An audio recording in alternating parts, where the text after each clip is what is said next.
All right, good morning. It is 9 a.m. on Tuesday, June 24th. I'm going to call the meeting to order. Um, First item on the agenda is the approval of the agenda. Is there anything being added or changed? Go ahead, CAO Kelly. Good morning. Yes, administration is asking to add an item to F, so this would be F6. And the title of the document is Municipal Water Restrictions. And we are just printing it out for the committee.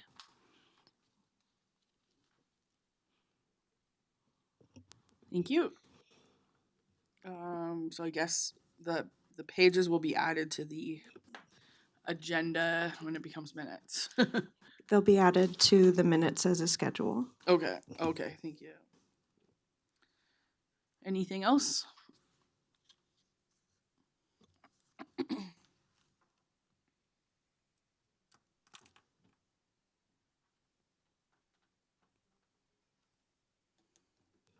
That is all from administration. Thank you. Okay, thank you. Anything from the committee? Seeing none, can I get a motion to accept the agenda as amended? Deputy Reeve Tuza has that. I'll call the question. All in favor? Thank you. Motion is passed. Next is the minutes from the May 27th Governance and Priorities meeting. Were there any errors, edits, or omissions found?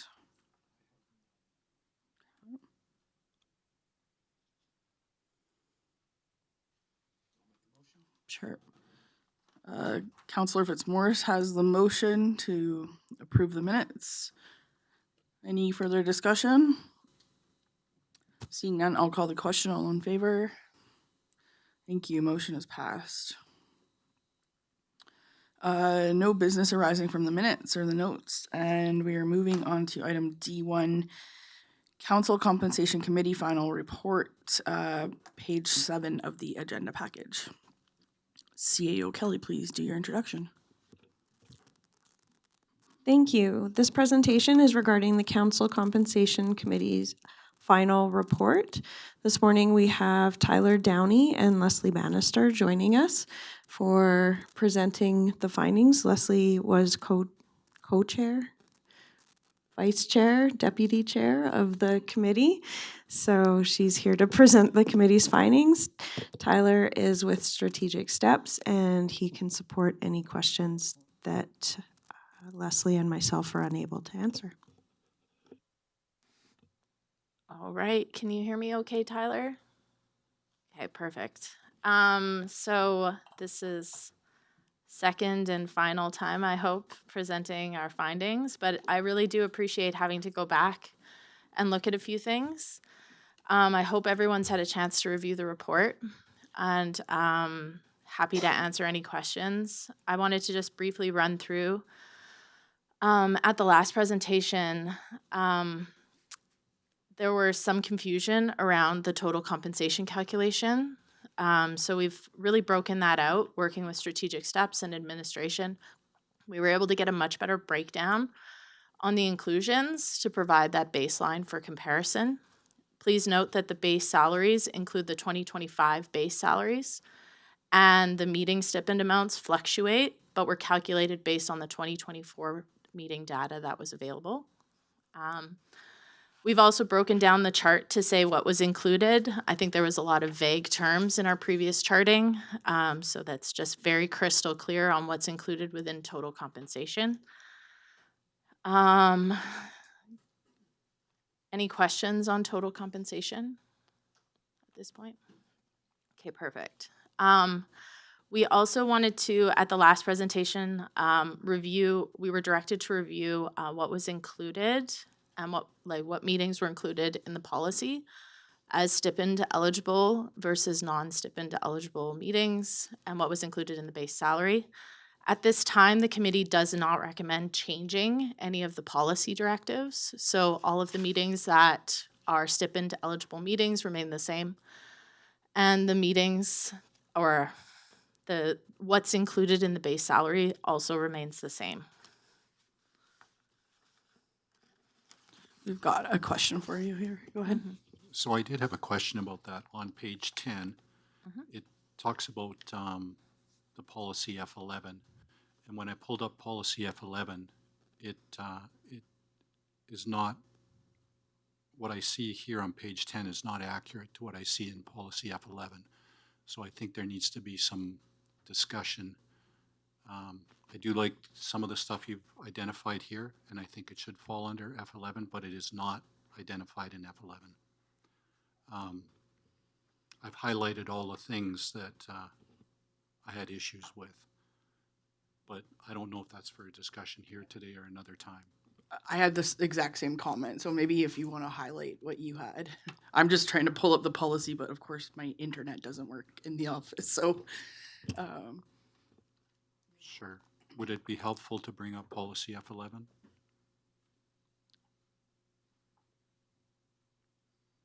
Or maybe it can go on the screen.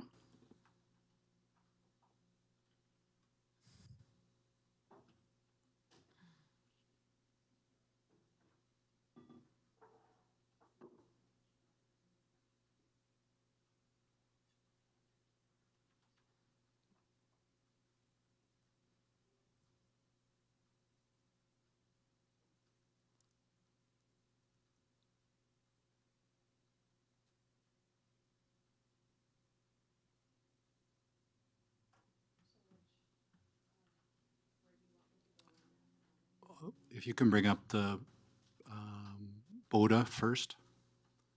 I think it's with the per diems. Yeah, the per diems, and also, like, I'll go through each item just so that we can look at it and have a brief discussion if necessary.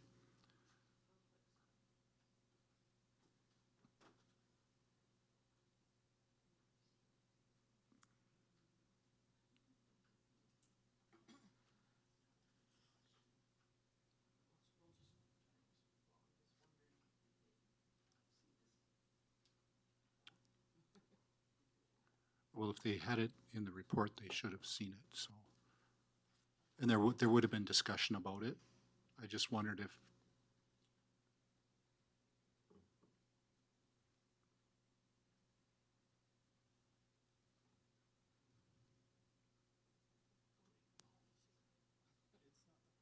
correct, that's, and I'm okay with that. We may have to just change policy.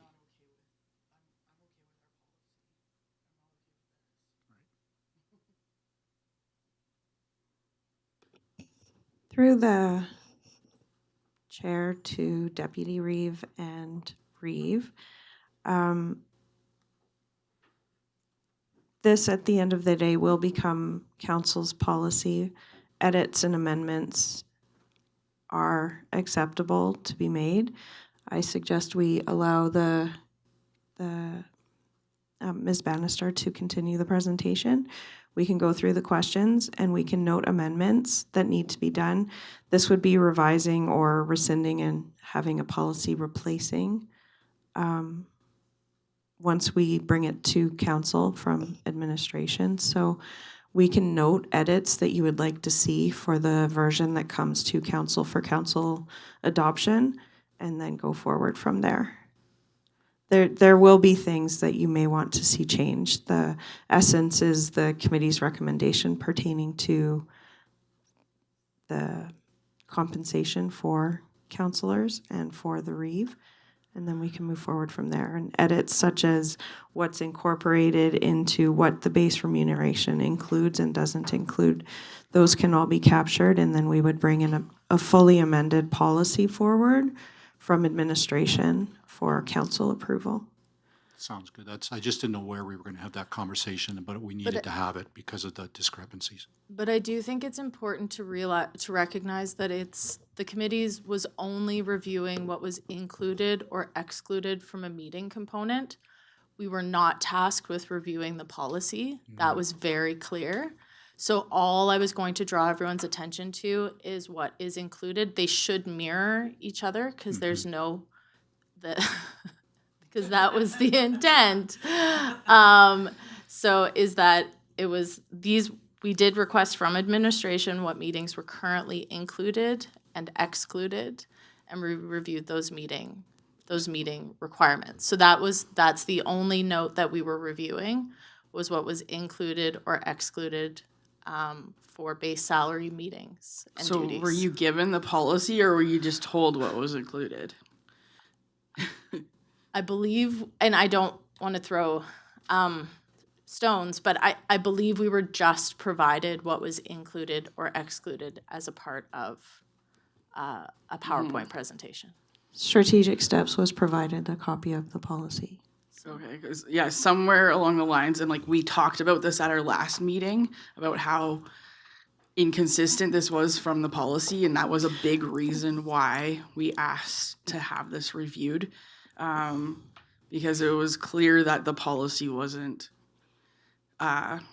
looked at, or there was misinterpretations by somebody, because this is not clear to the public or to us, because from my understanding, our compensation, our base salary pays for council meetings, GPC meetings, check signings, anything over 4 BOTA meetings a year, and any meetings we have with residents or ratepayers. There's a lot more on this list other than those 5 things. And so it's very misleading to the public to have this exact same thing in here again when we've already asked for clarification. So I'm just wanting to support Deputy Reeve Tusa with his questions, because we're back at the same spot we were last time this was here, just with this, when it says, as per MD of Bighorn, F11 remuneration policy, that's misleading, because that is not what's in the policy. And it's happened twice now, so.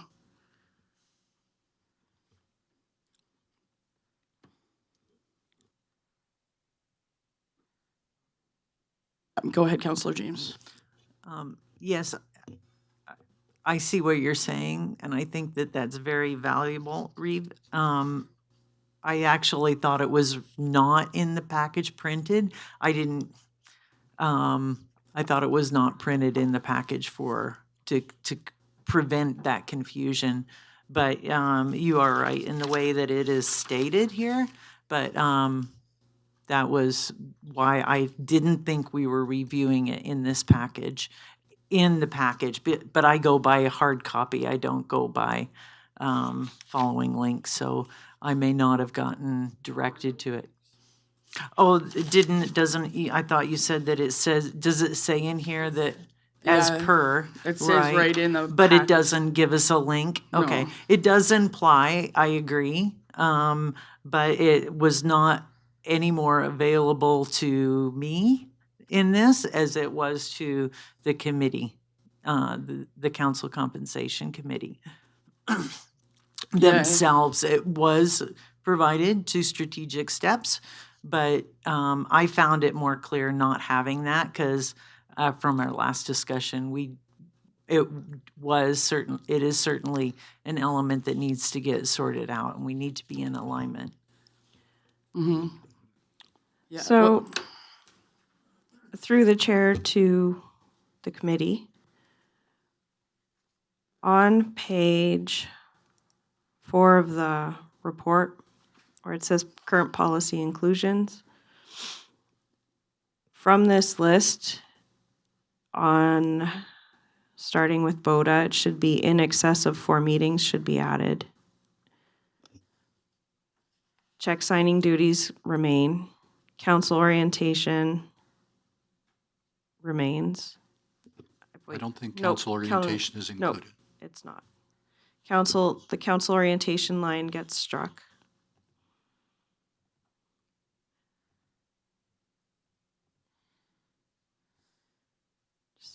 I'm trying to work between 2.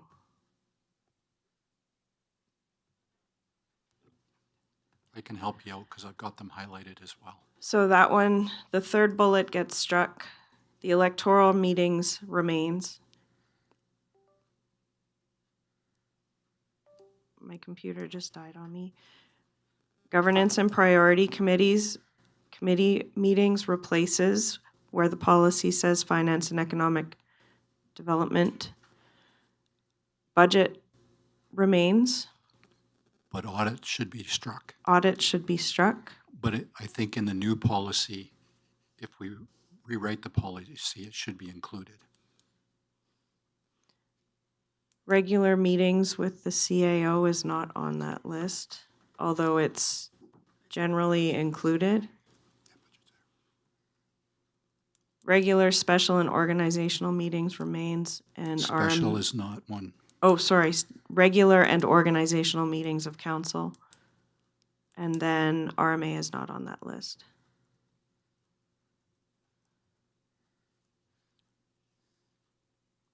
And this is where there's crossover in what the committee was tasked to do and what I require to be able to do to finish writing the policy is we need the compensation component discussed and direction provided there, and then a policy can be prepared.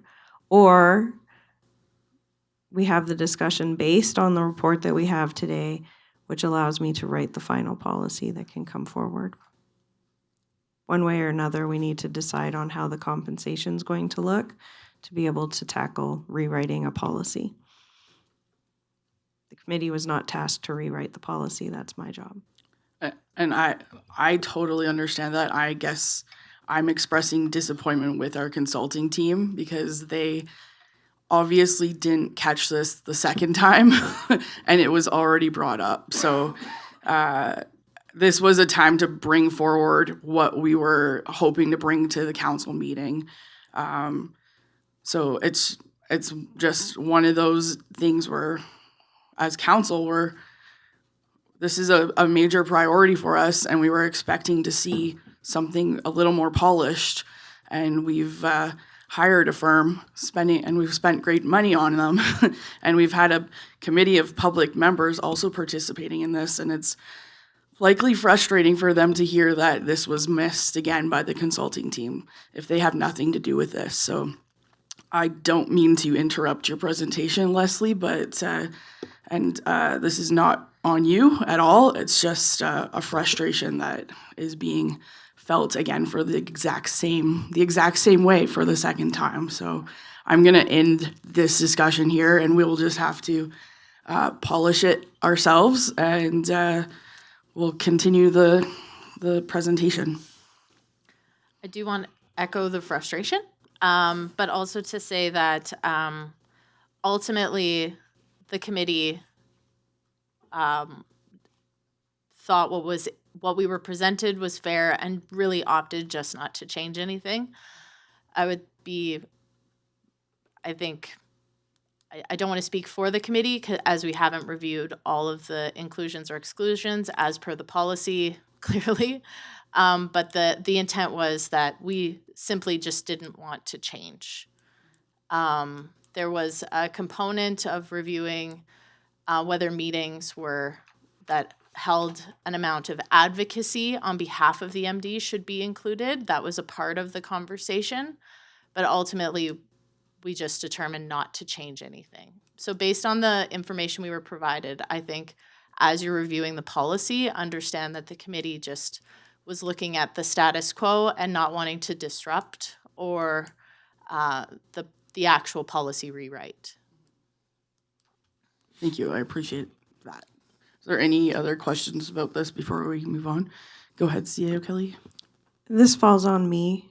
I'll take responsibility for this. I reviewed the report and missed pulling those out, so I don't think that we should be saying that this is a consulting issue. Okay. Do you have anything else? So- Go ahead. So with that being said, finding the information on the stipend meetings and what was included in the stipend meetings ended up being quite labor intensive.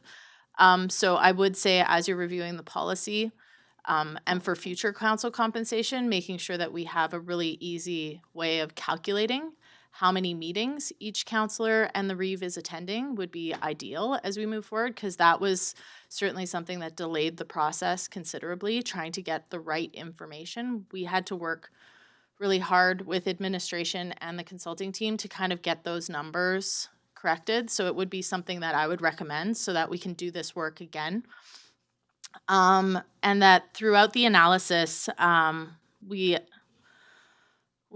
saw a drop from the 2023 meetings to the 2024 meetings. And so that's where we're seeing that variable fluctuation in compensation. So I also thought it was really important as we reviewed this to go through what were the comparator municipalities, because that was another component of the work of this committee that took a considerable amount of time. Finding the right balance between tourism forward municipalities, municipalities of similar size, municipalities of similar like development standards or development quantity, and then also neighboring municipalities that we would be naturally compared against from whether you move to one municipality or another, and potential attraction and retention of counselors or the REEV. And so I thought having that in there from a comparator, as you can see too, the section of municipalities is quite large. Finding municipalities like the MD of Bighorn is very difficult, that are really small, but also have such huge development potential. And so we really tried to find a cross balance between all of them, also where like cost of living was similar, as well as the development potential of the community. So if there's any questions, I'll move on to the actual compensation options, but that's the kind of preamble. I do want to, just before we go into the compensation options, really highlight that what we did with those comparator municipalities is put everyone on a pay scale. So I know in our last presentation we looked at percentage increases. It was something that the committee kept kind of getting bogged down in.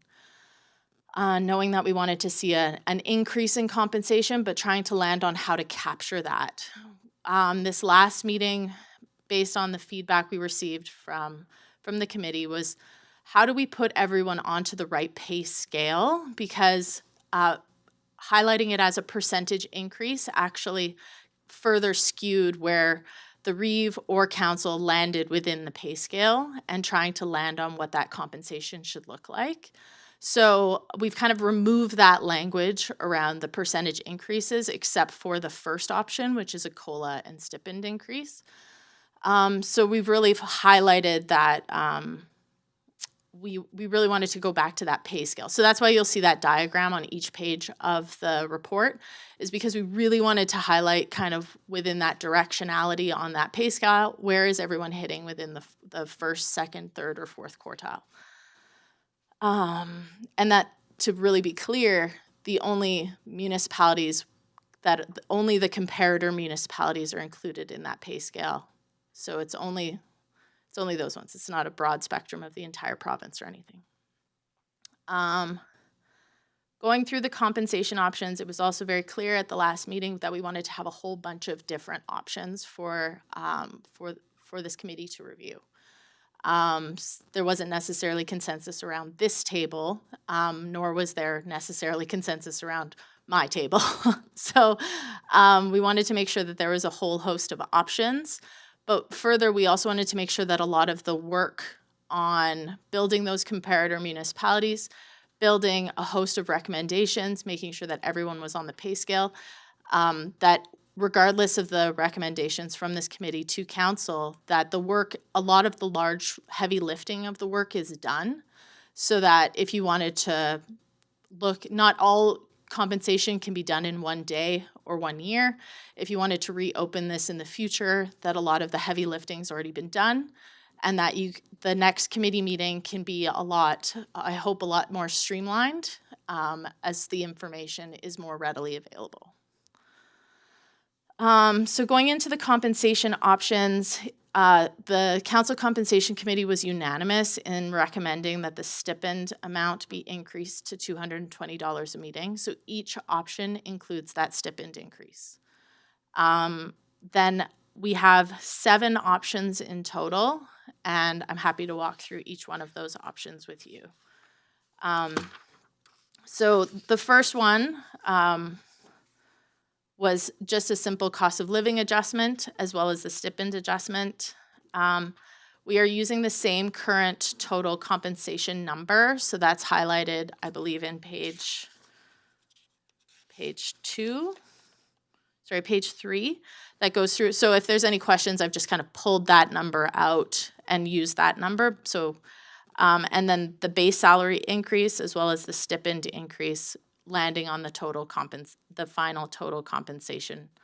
And then it's divided by both Reeve and council. The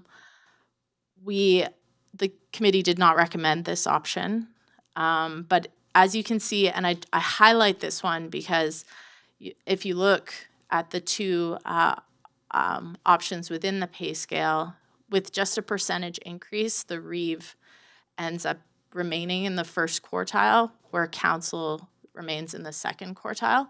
And that to us was just, let's pull everyone into the same line and the same compensation band from the current, to get everyone onto the same pay scale. Then we went through option 2, again, looking at like, how do we get everybody into the second quartile? And then where does that land with the total compensation? The committee recommended option is option 3. So this one put everybody into the quarter of the way past into the second quartile. This was the balance the committee struck with finding equal compensation for the work being completed by both the Reeve and council, putting them both in equal footing within the pay scale and both firmly into the second quartile. However, we also highlight other options that increase compensation in options 4 through 7.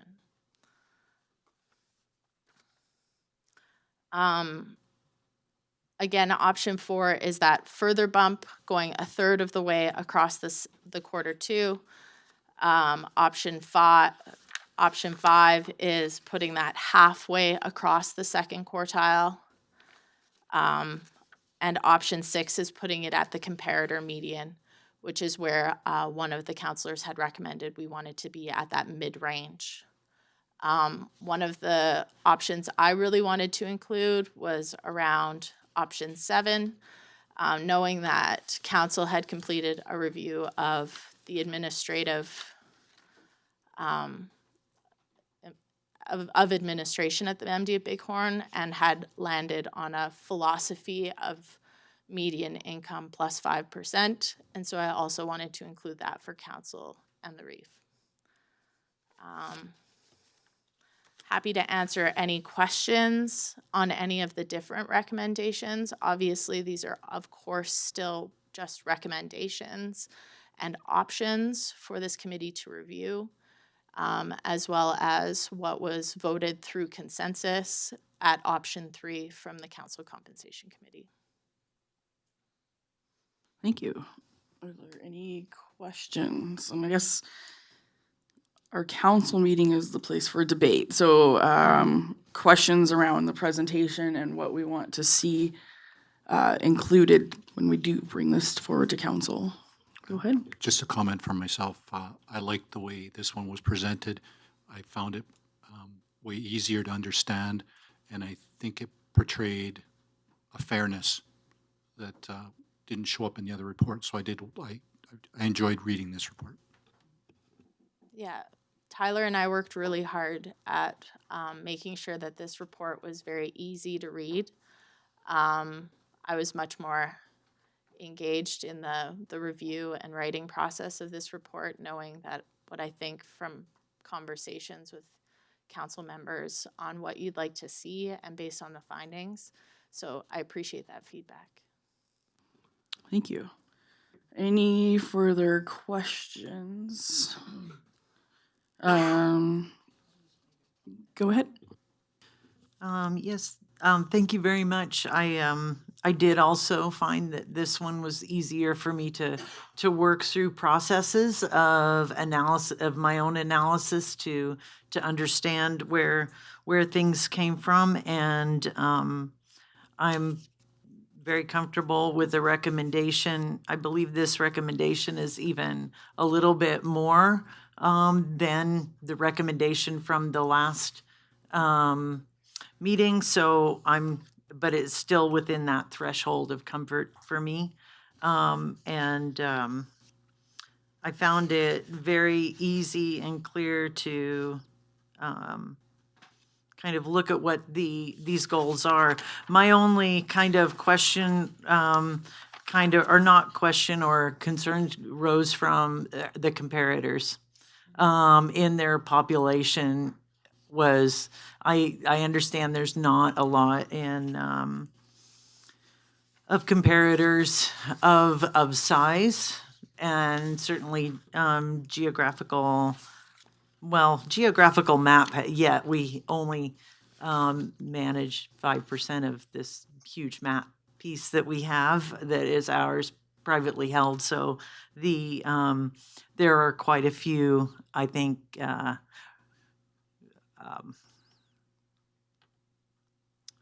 things that kind of hold us back as well as give us potential. But my only comment is that the comparators seemed like very high and relative to the amass, with only the MD of Peace coming close into population density. All the others are, with the exception of one, is under 10,000 people. So they're massively larger than the MD of Bighorn.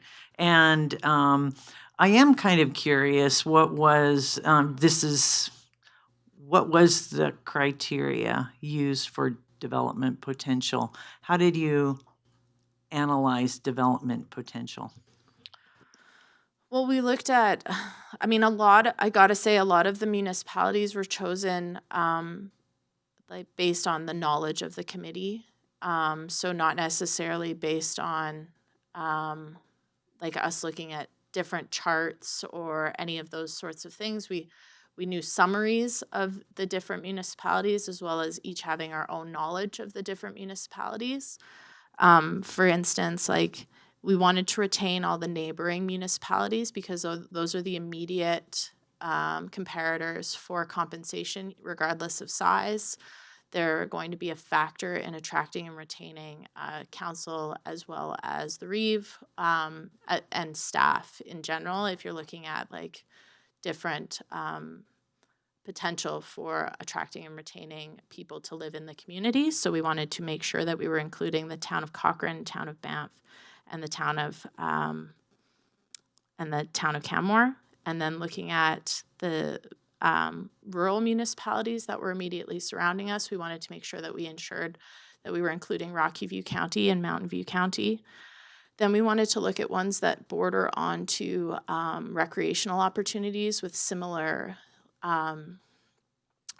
advocacy to what we're seeing by this municipality. So wanting to ensure that we were including Clearwater County and Red Deer County, and to a certain extent Yellowhead County, because of the proximity to Crown Land and Parks Land. Then we looked at more tourism-based municipalities like the town of Golden and the town of Fernie. They are just smaller in the sense that wanted to get that broad spectrum that's not the second home ownership level that we would see in the town of Canmore, or the level of tourism or over-tourism, however you want to look at it, with the town of Banff. And then looking at like a more, like, I don't want to say like a more stable, with some development potential in the municipality of Lac St. Anne County. So it's a municipality that's growing, but not growing necessarily at the same level of a lot of the other municipalities. And then one that more focuses on agrarian, like Wheatland County, because that is a huge component of the MD of Bighorn, is more of a ranching and agrarian style kind of development. And then the MD of Peace was one we wanted to make sure we were including, because we have similar-ish population and then we had originally included the town of Peace River as well from a size comparator, but because that municipality has gone essentially bankrupt. So we didn't want to include one that had financial issues, and that one also had full-time, no stipend amounts for council or the Reeve. So that was one that we didn't necessarily include, but was one that we kind of hopped back and forth to. And then like the County of Grand Prairie, again, one where it was like very focused on agriculture, very focused on some development potential. As Grand Prairie gets bigger, it's starting to move more and more into the County of Grand Prairie.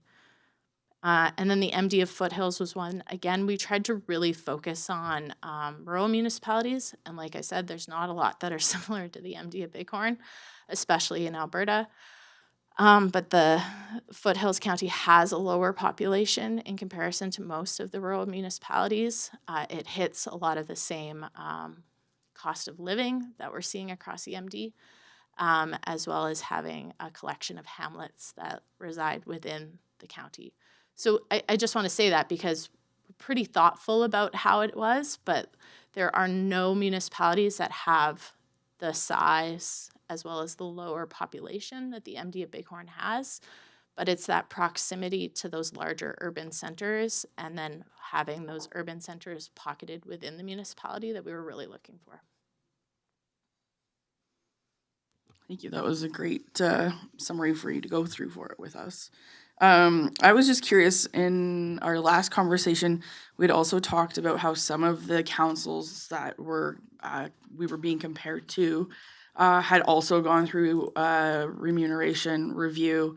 And when you guys started this process way back when, you were comparing us to their old policies.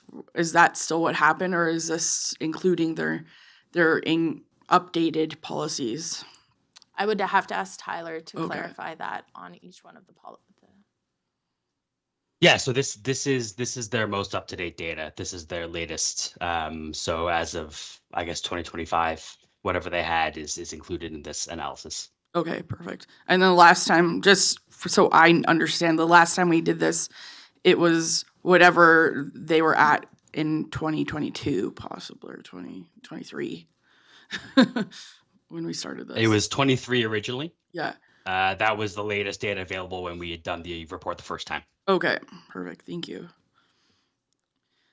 All right. Are there any other questions? I'm not sure if Leslie or Tyler will be back if this comes to council, or when this comes to council. So if this might be the last chance to ask questions. Just going back to Councillor James's comment around whether this compensation is more than what we had originally, that really comes down to us removing that percentage increase.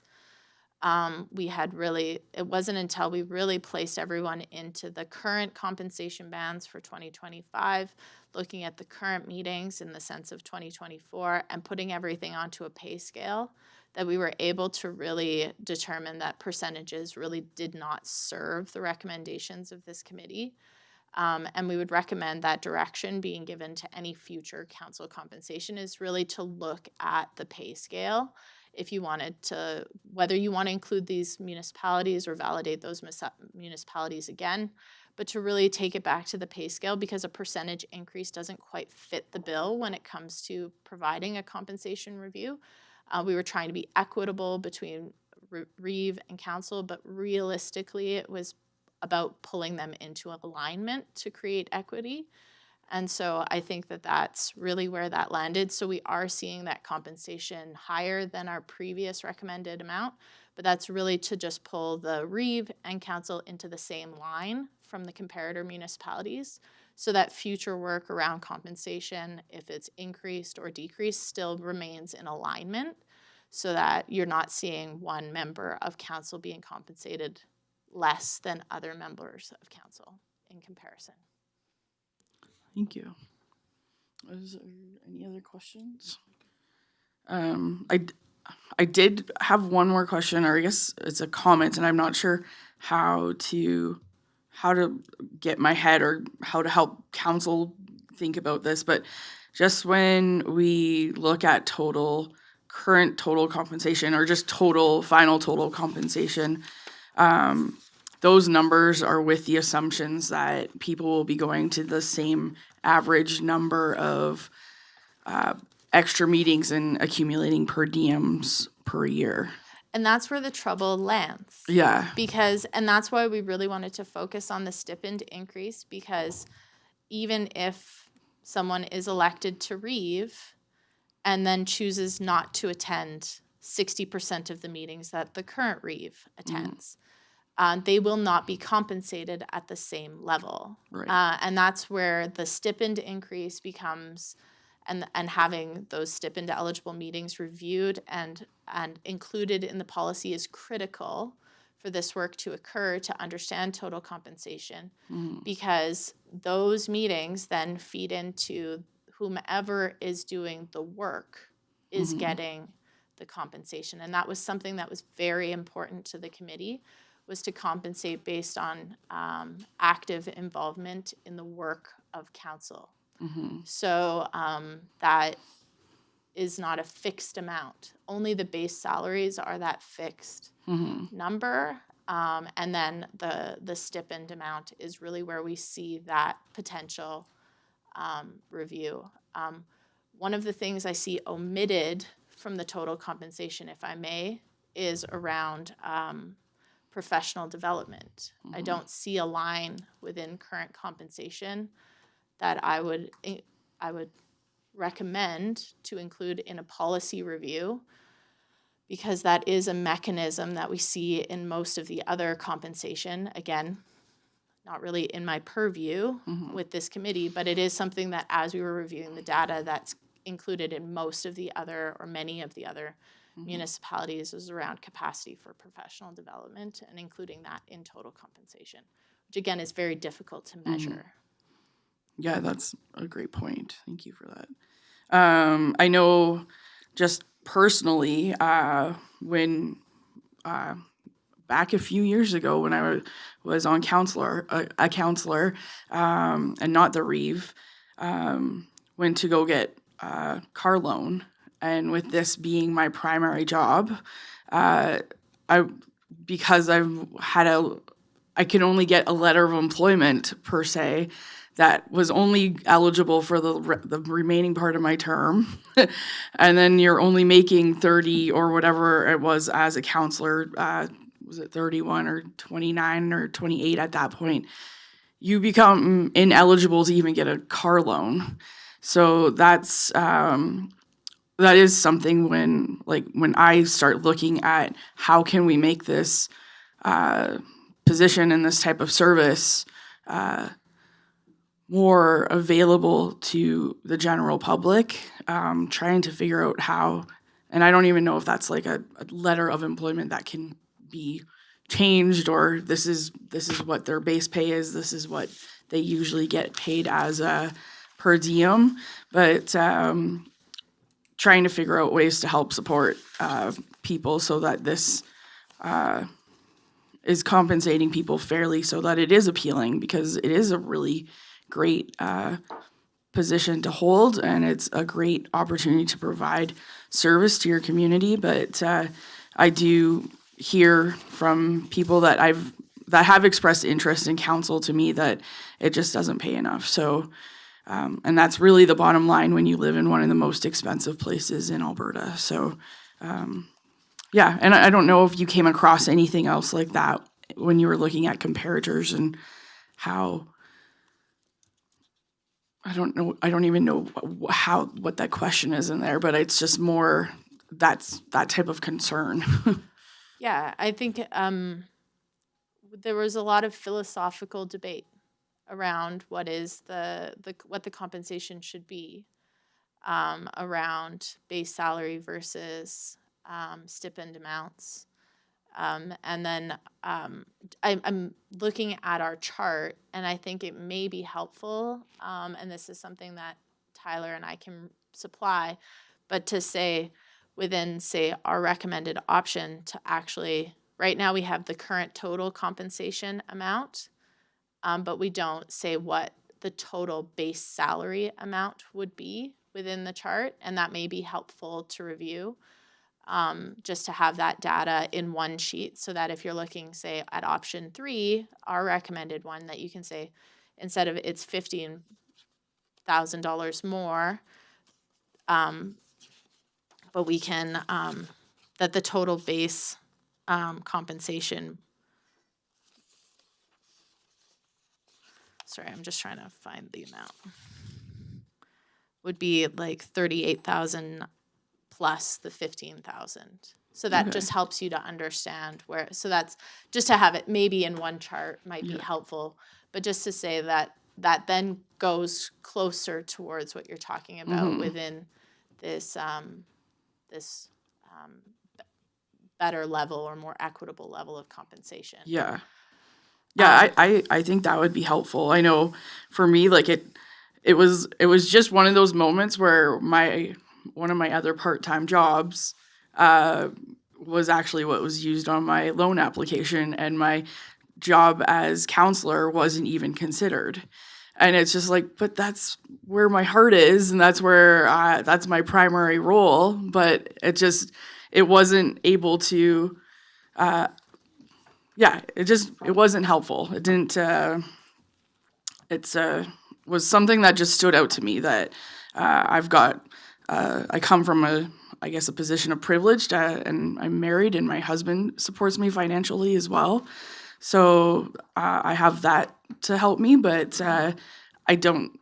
You don't always. Not everybody has that. So it's trying to make it as open as possible to attract the best people possible. So including that, like you just said, I think would be helpful. Yeah, and that would be easy for us to do. Hey, Tyler. Awesome. Thank you. And then I just wanted to close in saying that like this is by no means the end from a compensation perspective. Like this doesn't have to be like you've made this decision and you don't review it for another 10 years. I really want to say like we've created the framework. We understand that council compensation, our recommendation isn't hitting the median. It's what we think that council can afford and the MD of Bighorn can afford right now and strikes a balance. But it's not to say that it just stops in time now. It's something within the power of council, within the power of this committee to start to recommend regular reviews of council compensation so that you're not stuck with something that is outdated. We saw through this and through all the data that, having a Reeve and council in that first quartile or like on the cusp of the second quartile, that's not ground you can just make up in a single decision in a single year. So really our focus was about creating a pathway, options, and making sure that you have the data and that you have the formula for this to be able to be reviewed regularly.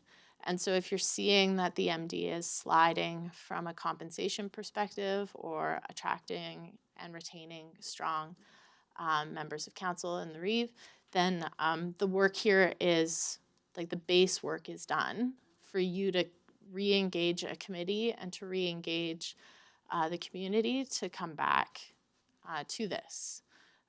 So I hope that this information and data serves you in making future decisions. And if you want those decisions to come back to a committee, I know many of the members are engaged and happy to come back again.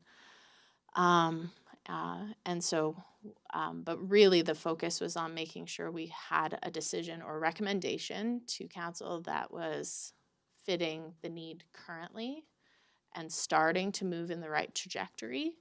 But it's by no means the final, and that we recommend you doing this very regularly.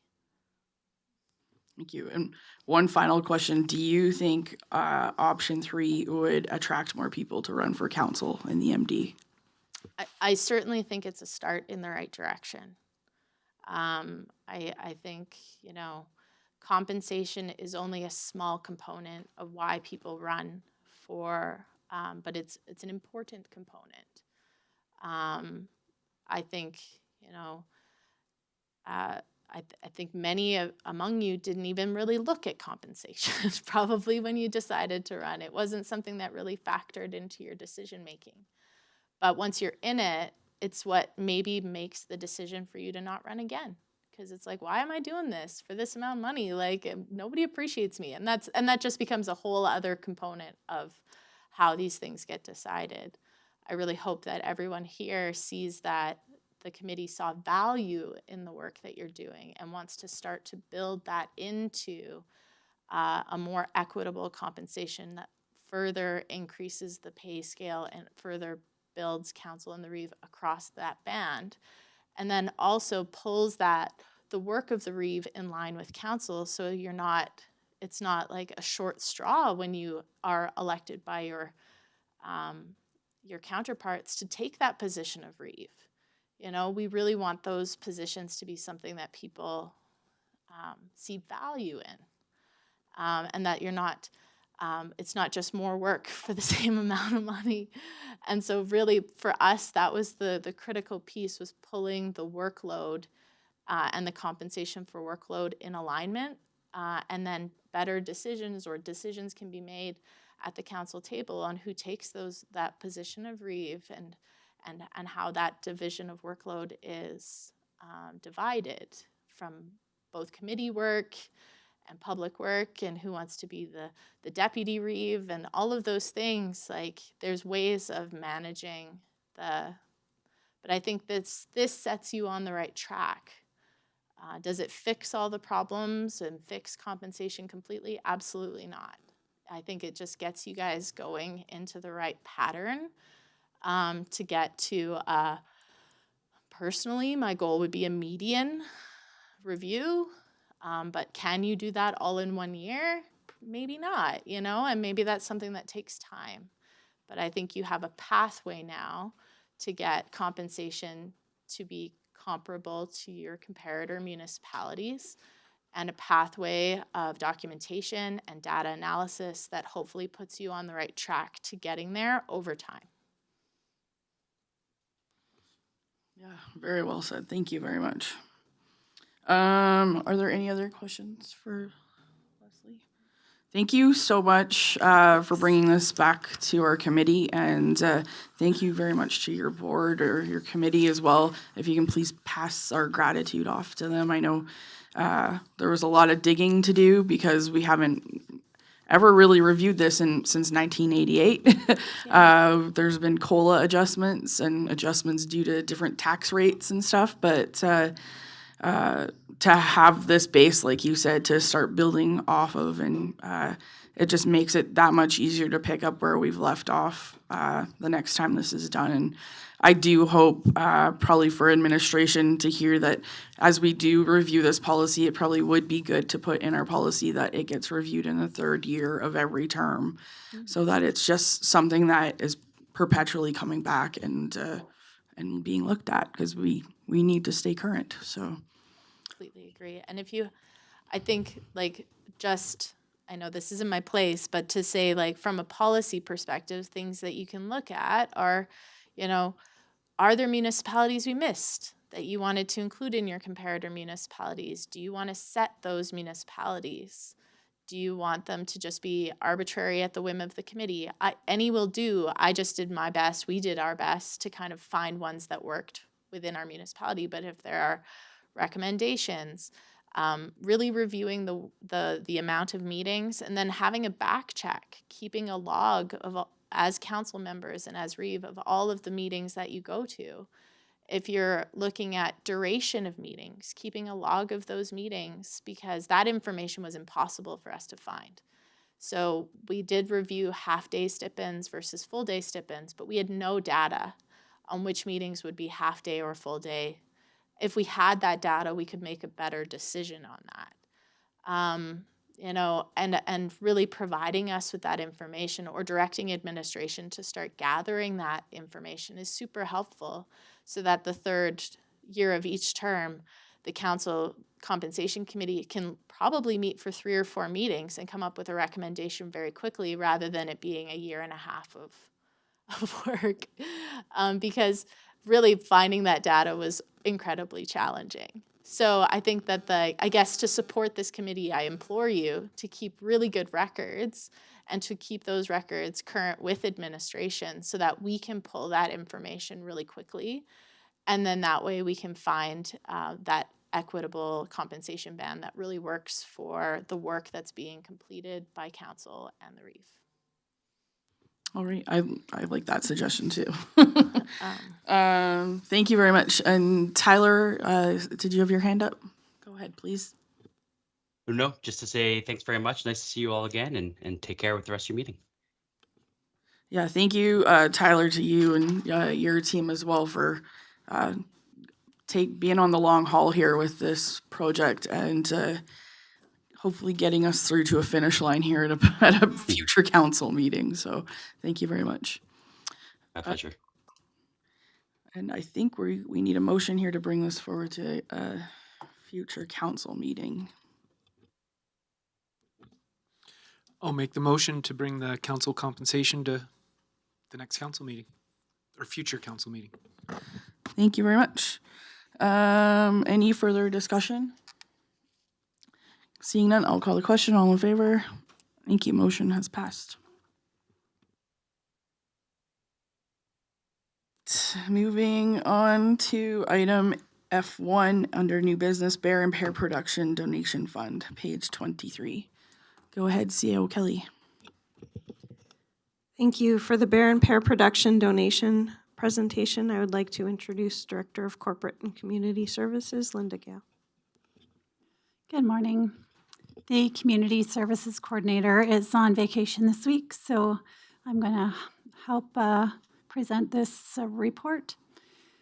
So the Bear and Pear donation, the recommendation is that GPC please provide feedback on the administrative process of promoting, adjudicating, and awarding the Bear and Pear Production donation. So the Bear and Pear Production Film Fund has an allocation of $5,000, which was established following a filming event in Exshaw. This was the production company's way to provide thanks and compensation to the hamlet for the use of the land and the inconvenience to the residents. A process to promote, adjudicate, and award the donation has not been established. There are a few options provided here. However, a process other than these options could be implemented.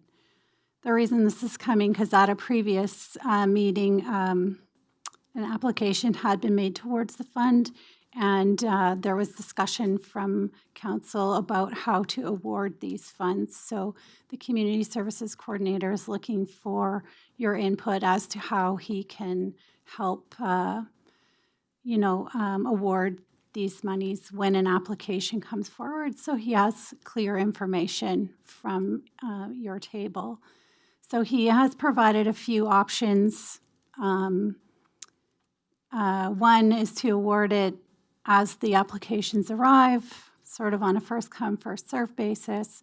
Second one would be to each have a limit at your discretion. Third one would be as of a date.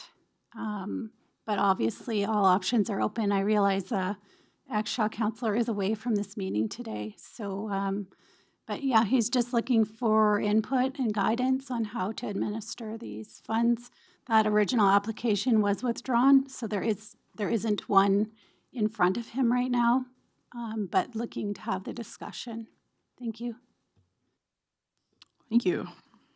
And then are you looking for this to come to council or? Well, I think that it would be good to have all of council for the final decision, but looking for your recommendations and feedback just from that previous discussion from the original application, just so we can get a sense of how you would like to administer this donation. Okay, thank you. So yes. Let's go ahead, Councillor Fitzmaurice. Sure. Thank you. I know that this specific fund is to be for Exshaw only, or specifically. Is there, I'm looking for like a criteria or some sort like of an organization that is able to apply for this, or is this open to residents? This is kind a of very general donation for Exshaw as a whole. So the community services coordinator, it's very open, and yeah, I was looking for your input. So it's totally up to you guys how you would like him to award this if there's an application. So it wasn't a donation to the community association. That is correct. So kind of where I'm going with this is I know that there's only so many official organizations within the community right now. I'm not trying to limit it to them, but generally when you have money and you're putting it out, you want it to be to something more legitimate as opposed to just maybe a grassroots idea. Not saying that those are wrong. I'm, looking for some feedback from my counselors here, but I think, if one of the criterias might be, just the legitimacy of who is applying for it, other things I would also kind of think would, if it is for a specific project, are they going to give us what project layouts, what it is, what it actually they have in the game as well? Will the project pass without this money? Are they going to, if they want 5,000, are they going to put in 5,000? Just some sort of guidelines along like that. Yeah, I think, well, yeah, it's great that we got this money, and I guess we're now in a little bit of a predicament of how we transfer this money back into the community. I think coming up with some type of policy that would not work, not just for this example, but just for any donations that come into the MD for anything in the future, so that it can be used for other things, not just this one bear and pear production donation, but something that can be written so that it can be used extensively as donations are received, if they are received. But yeah, I wasn't here for the previous discussion on this, so I didn't really understand the intricacy of that. It wasn't donated to the community association, because I was looking at this thinking, well, it should be easy if it was a donation to the community association. We should just give them the $5,000. So I'm not sure, is there a way that that administration is thinking is where one option's better than the other, or? I think just based on the previous conversation with the original application, it was kind of an amount. It was through the community association, but then there was discussion about, oh, what if another organization wants something? What should the limit be? So I think that would be the main one. Is it first come, first serve? It didn't sound like it with the original application, so maybe there's an upper limit, or it's a number of evenly,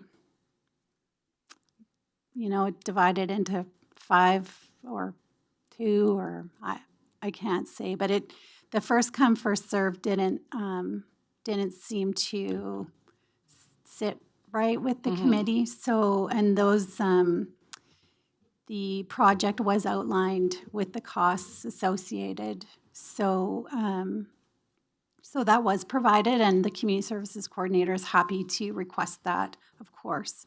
So, I think a dollar amount limit would be helpful based on the last conversation. And I like where you're kind of going with that, and rather than having a dollar amount, just so a policy can be built that can be used for future donations. I do see maybe like if somebody wanted to apply for all $5,000 and they were awarded half of it right away, and if nobody applies for the remaining half within a year or whatever it is, then they can get the balance or something like that. But I'm not sure. So you don't want to just sit there forever either, so. Right, so that is kind of a mix and match of like the third option with the time, Yeah, with the dollar amount, that's, yeah, right. maybe, I don't know. Go ahead, Counselor Fitzmaurice. Is there a way to find out? I know we have a community association here. I know we have a library association here. Is there any other associations that are listed with the MD, or is there a way to kind of find out who all might be successful applicants? If we kind of had an idea, we might be able to, or at least develop, a limit of this and a limit, like if there's only three, there's no bike associations. I do believe that there might be a hiking. Again, I don't know of any names. But I thought if there was, if there's only the two, do we just kind of put it into divide it up and pass it out? I can ask the community services coordinator to get that information. I don't know if there's seniors organizations or hockey or anything like that. I don't know.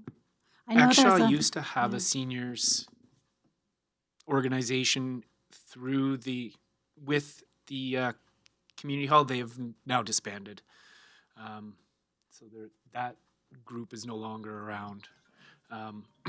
Yeah, but I think maybe a little deeper look to see who we got out there or who might be applicable, and then we can decide if we need to make categories of how much or fairness to spread it out. I would hope to see it get everybody have a fair chance at it, to be, as equitable as can be. But if one is more, ahead of the other in wanting to do things, we gotta consider that as well. Go ahead, Counselor James. Coming from an area that doesn't have a community association, I know the value of not having community associations. And I don't know if the Exshaw Community Association, if you're given membership by simply being here, or if it's a paid membership, or just by being here, you're part of the community association. Well, that's good. That opens that up. It seems like, though, that if the well, that's very valuable there, because that doesn't limit anybody in Exshaw by going through the association. And it's just kind of a fleeting thought here, is that, one, it has to be a public thing where all residents are accessible to the benefit, whether it's visually or an activity or whatever. No one is restricted from, anyone in the Exshaw area is restricted from using that that community gain, whether it's an event or it's, they buy a exercise bike or whatever, that it's accessible to all. And then a kind of a thought is that if it's a project of a larger organization, they could perhaps have a higher ask than an individual wanting to do, or a smaller group wanting to do a community asset or event or whatever. But it would not thwart or feel like you couldn't make some of those grassroots efforts, but you may not be as eligible as if you went through a larger organization. A larger organization perhaps could have the upper limit of 500, whereas a smaller group had a smaller, like if you had a youth group that wanted to do some sort of community improvement project in an area, or put forth something like that, then they might be eligible for less, but it would still be accessible to all. That's just kind of a thought, because I think that all levels are important, and I'm just glad to hear Exshaw's Community Association is open to everyone who lives here. That's great. Thank you. Go ahead, Councillor Fitzmaurice. I've had just a thought that maybe something that could be added to the inclusion of this, as Councillor James was bringing up. One of the requirements might be is how an applicant can show how their request is going to provide benefit to the community as a whole.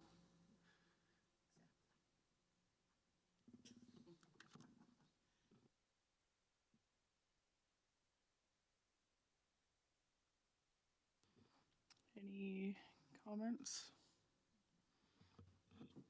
And like, are you looking for, or is Mr. Saul looking for just a solution to just this donation, or are you looking to create something so that there's a policy in place so if we get donations in the future? Because I think there's two different solutions. And the way I was speaking was looking at a broad solution. And I think the way Councillor Fitzmaurice and Councillor James were speaking, they're looking to solve this issue right in front of us with it. So if I don't know what's. Yeah. So I can speak with him about that when he's back. We have, well, since I've been here, we've never had another donation. So this is the only one. So it is good to get comments on how you would like to administer this one, but then looking at like a bigger picture if this were to happen again. So I can definitely speak with him about that. So I have a couple of questions. How many organizations operate out of Exshaw? And how can an applicant show how the request would provide a benefit to the community as a whole? And then do we want to develop this as a bigger policy or just for the administration of this one donation? Were there any other sort of ideas you have as far as dollars or dates in the ask? Or do you want to leave that till we answer these questions? Yeah, I think maybe once we know the direction, that if this is if he's looking for a policy direction, then that's one question. If he's just looking how to solve this distribute this $5,000, then that's a different type of answer.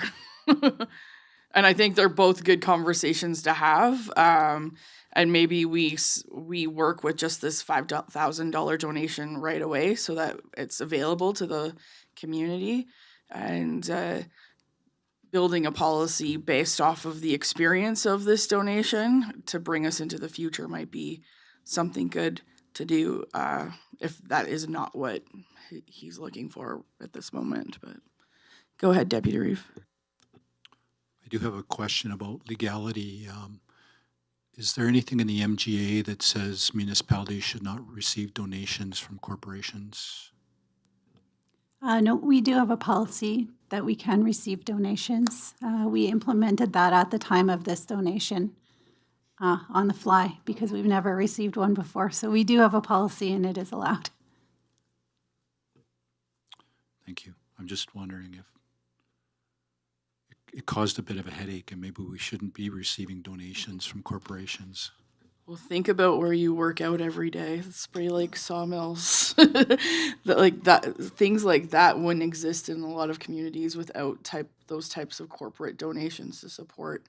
Right, but it doesn't come from municipalities. Those corporations donate specifically to an organization where, in this case, we could have directed Bear and Pear to seek out an organization within the community to maybe make the donation to, and we wouldn't be having this problem.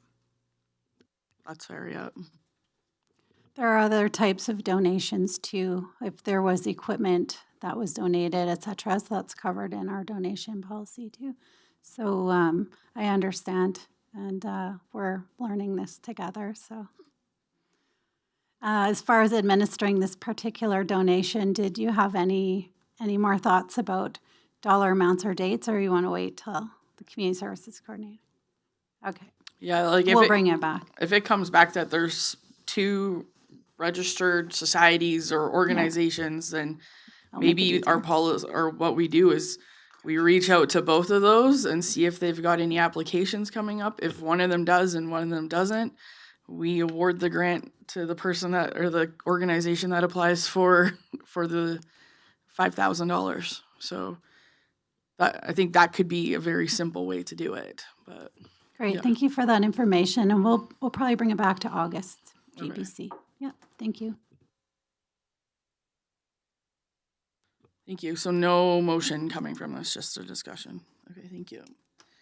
Moving on to item F2, page 25, Dead Man's Flats Pedestrian Bridge. CAO Kelly, please go ahead. Thank you for this presentation regarding the pedestrian bridge. I would like to introduce Infrastructure Services Manager, Vicki Moses.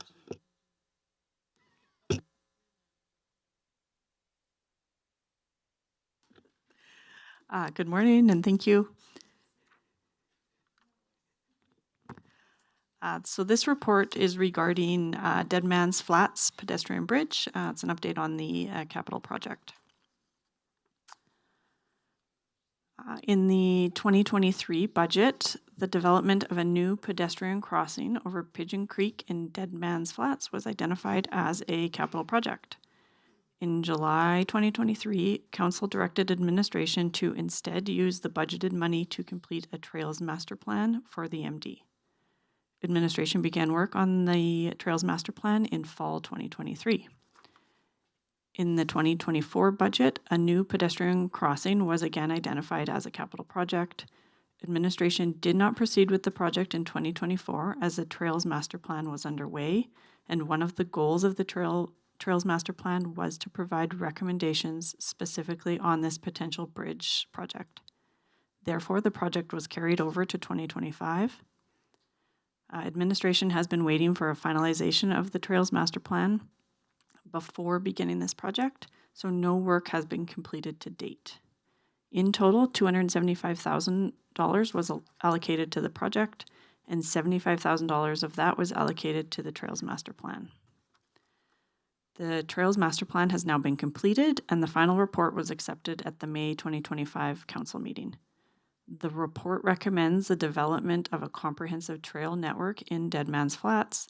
The report also recommends that the pedestrian crossing over Pigeon Creek stay in the current location. The report does not recommend adding a new pedestrian crossing over Pigeon Creek. The recommendation from the report is provided in this report.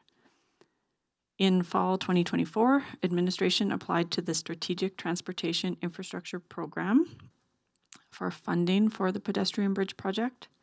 This funding request was denied, so the MD has not received any grant funding for the project. In summary, the project is not recommended by the Trails Master Plan, no grant funding was received, and no work has been completed on the project. Based on the above, administration recommends that the project be cancelled. Unless a discussion leads otherwise, administration will provide a report to council recommending cancellation of the project. Thank you, and I can answer any questions. Thank you. Any comments? Go ahead. Thank you for the presentation. It's actually, on one hand, it's kind of sad to see it being gone, but at the same time, it kind of, I think we're seeing a more clear direction of the whole scope, and I look forward to seeing what the further recommendations are in solving some of the issues of the other bridge, and we're doing structural work on that bridge, and then I think that this is going to open up the opportunity of developing those trailways at the end where the bridge already exists. So on one hand, it's kind of like, oh no, we're losing an opportunity, but I actually believe we're gaining an opportunity in a right direction. Thank you. Yeah, I've got differing opinions on this. That bridge is what initiated doing this Trails Master Plan to begin with, because if where the community initially wanted the bridge, there is a trail to nowhere. That trail design is just really silly without having a bridge.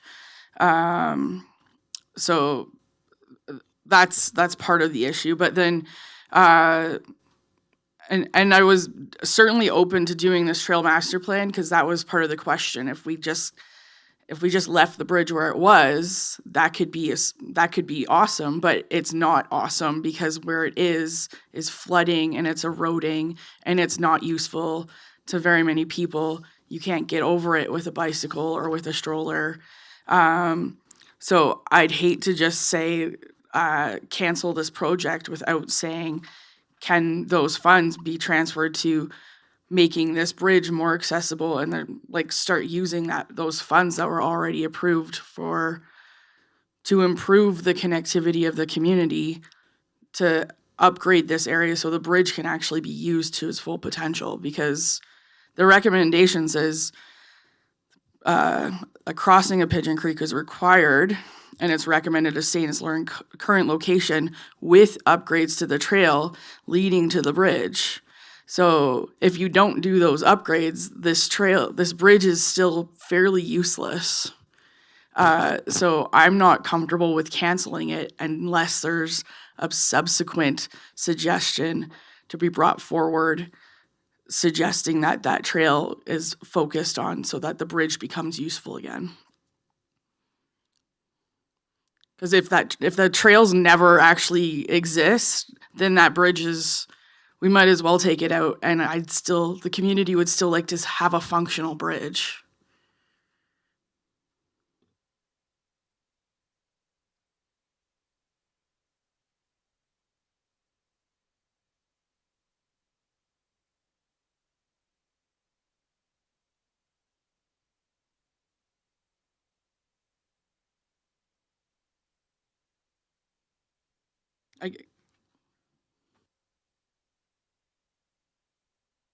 I guess the community, not that they lost out, but they were very supportive of the $275,000 that went to this bridge in the 2024 budget. And then the project already gave up $75,000 to do this Trails Master Plan. So now there's only $200,000 left in the budget. Could it also just be transferred to supporting trail development so that this bridge becomes useful?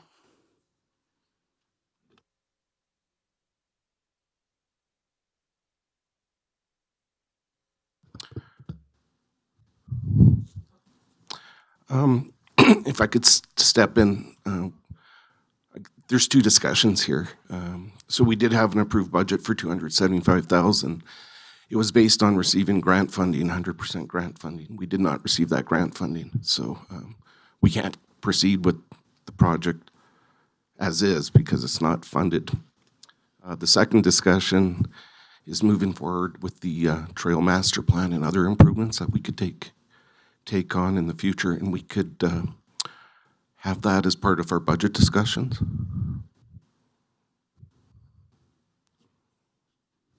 Yeah, and I get that, but I will have a hard time saying no to this bridge, representing one of the communities I do, knowing how much this bridge will benefit them. So, I know they're two different conversations, but you can't kill one without having the other. And if we don't have that other conversation, then I don't want to say no to a bridge, to no bridge. So, you know what I mean? Like, all they're looking for is connectivity. And if we say no, then we're saying no to connectivity if we're not having that other conversation. If I could recommend, then we have that conversation at our budget discussions, and we won't come back at the next council meeting to cancel this project. That we just accept this as information.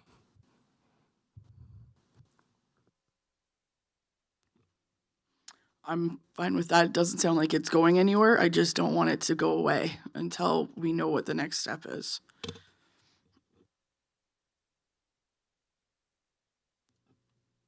Go ahead, Deputy Reeve. I had concerns where the trail was located to begin with. It's right along the creek. It's going to suffer erosion. We talked about the bridge being in place there and it being washed away in a flood. And the reason everything was put down below was because a condo association didn't want the trail up on top of the berm where it should be, because they didn't want people looking at them while they're going on their walks. So they stuck a trail down in the bottom of a creek bed, which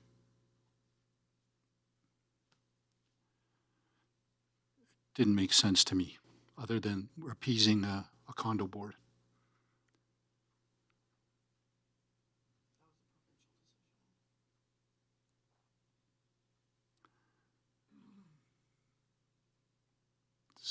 Just because it was, yeah, if it was a provincial decision, then it still wasn't, in my opinion, the right decision. You don't put trails down along a river. Yeah, and it is. You got a trail to nowhere. So somebody, and a bridge to nowhere. Well, there is no bridge. Oh yeah, so And yeah, I have no problem with the current bridge as long as it's a bridge to somewhere. So I think we need to bring it back for further discussion, and I gotta go look at this pathway system again. yeah, I would invite everybody to come just for a quick walk in Deadman's. Yeah, We don't know how it's a bridge to nowhere. yeah. Sorry, it's hard for us to know. We don't have a visual with us of the trail system. It's hard for us to know it's a bridge to nowhere or how that system works without having a map in front of us. I do understand very much how a community that was hoping for something could be quite disappointed to see it taken away.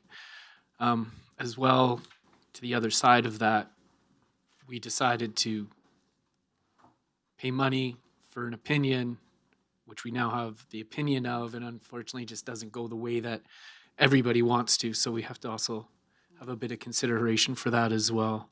But I don't think we need, we could definitely see more information and come to a decision at another time. Yeah. And I'm not debating the opinion. I am agreeing with it. But it's saying that the crossing at Pigeon Creek is required and it's recommended to stay in its current location. So it's not saying add another bridge, but it's saying the one that exists is okay to stay at its current location with upgrades to the trail. So that's where, yeah. Go ahead, CEO Kelly. Thank you.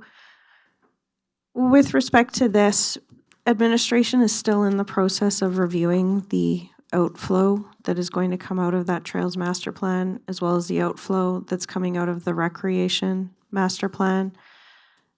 So I think that incorporating this into the upcoming, not just one budget discussion, but upcoming budget discussions that we will be having as we go through reviewing projects that are coming out of this. And then it's going to be working as a group to prioritize those for a variety of communities with respect to trails, long-term trail maintenance, trail development, all of those opportunities that are identified in these studies that we've had done, in addition to other recreation recommendations that have come out of them. So I think that bringing it to the budget discussions, this does highlight, though, the lack of funding that is available, and that some of these grants are highly competitive that we're applying for, and there's only so many projects we can do at a time. So it does highlight that and the importance of finding other sources of funding in the future for projects. And I'm good with that. I would just like, as we're looking forward to that priority list for our council, committee, administration, just to remember that this bridge was brought up in 2021. In 2022, we got it added to the 2023 budget. It's now 2025. It's something that the community has been asking for a long, long time. And this trails study may not have ever happened had the request for connectivity in Dead Man's Flats to be a priority for the MDA Bighorn. So hopefully that is understood when we're looking at the priority list, that they've been patiently waiting, and also felt like there was success coming when this did get approved in the 2023 budget. So that connectivity is vitally important to the community. So I just, hope that's considered when the list of priorities gets put together. So thank you for that. Does this need a motion?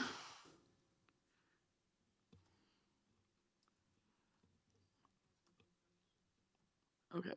Do we need to accept it as information, or? Make a motion to bring forward to future budget discussions. Okay. There you go. Would anybody like to make that motion? I'll make that motion. Thank you. Councillor James has that. I will call the question. All in favor? Thank you. Motion is passed. How is everybody doing? Do we need a bio break? Yeah? Okay, we'll take a 5-minute bio break here.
All right, we are back here to item F3, page 29, classification of Whiskey Jack Trail and a portion of Range Road 70.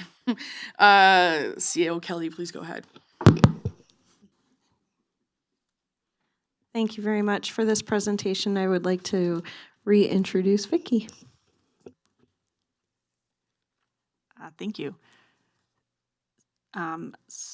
So yes, this report is in regards to the classification of Whiskey Jack Trail and a portion of Range Road 70. I'll point out here, the roads inspections and maintenance policy T29 classifies the rural minor road standard as a primary road.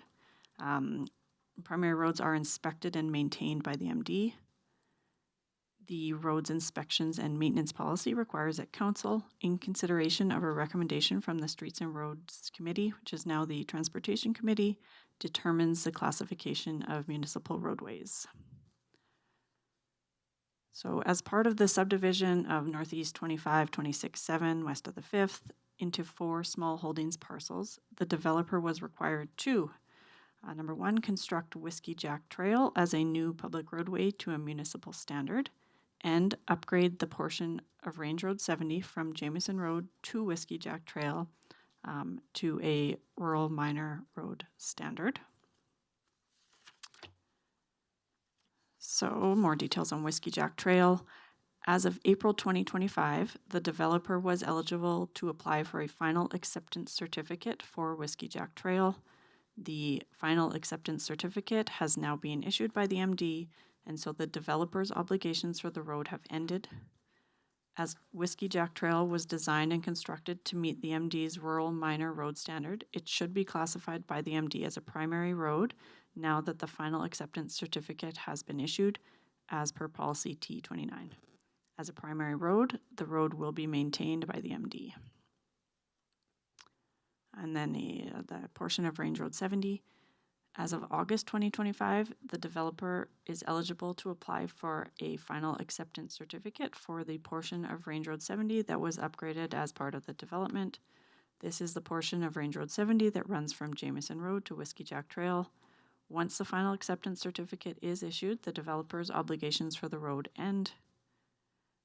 As this portion of Range Road 70 was upgraded to meet the rural minor road standard with a variance that was accepted by the MD, it should be reclassified by the MD from a secondary road to a primary road once the final acceptance certificate has been issued. As a primary road, the road would be maintained by the MD. As per the road and area names and property addressing policy, P7, the naming of municipal roads shall be done by council. The road in question is within the Range Road 70 road allowance. Administration assumes that the name will continue to be Range Road 70 once it is designated a primary road. However, if the committee wishes a new name to be chosen, that can be done as per policy P7. Next steps. The recommendation to classify both roadways has been referred from the Transportation Committee. Unless the discussion leads otherwise, administration will refer the discussion to council for decision as per policy T29. The MD road network map in policy T29 would need to be revised to reflect both changes. Financial implications. The ongoing costs for road maintenance, snow clearing, and summer grading are approximately $5,000 annually, plus an additional $6,000 every 3 years for graveling. These costs cover both Whiskey Jack Trail and the portion of Range Road 70. I can take any questions. Thank you. And what is your, what do you hope the outcome to be here? A motion for?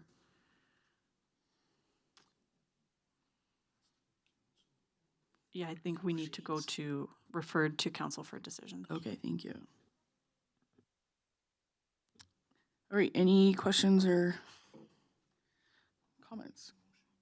Okay, Deputy Reeve Souza has the motion to bring it forward to council. Any questions? Go ahead, Councillor James. I don't really have much of a question or possibly part of a question, but more of a comment that I've sat on streets, on the transportation committee, and I live in this area, and I've driven those roads, and that was done very, very well. I think it will be a good road for our crews to be maintaining, which is super. The question I have is whether or not it gets renamed. I think in the naming of Whiskey Jack Trail, there was one resident that suggested that it was the Range Road 70 that got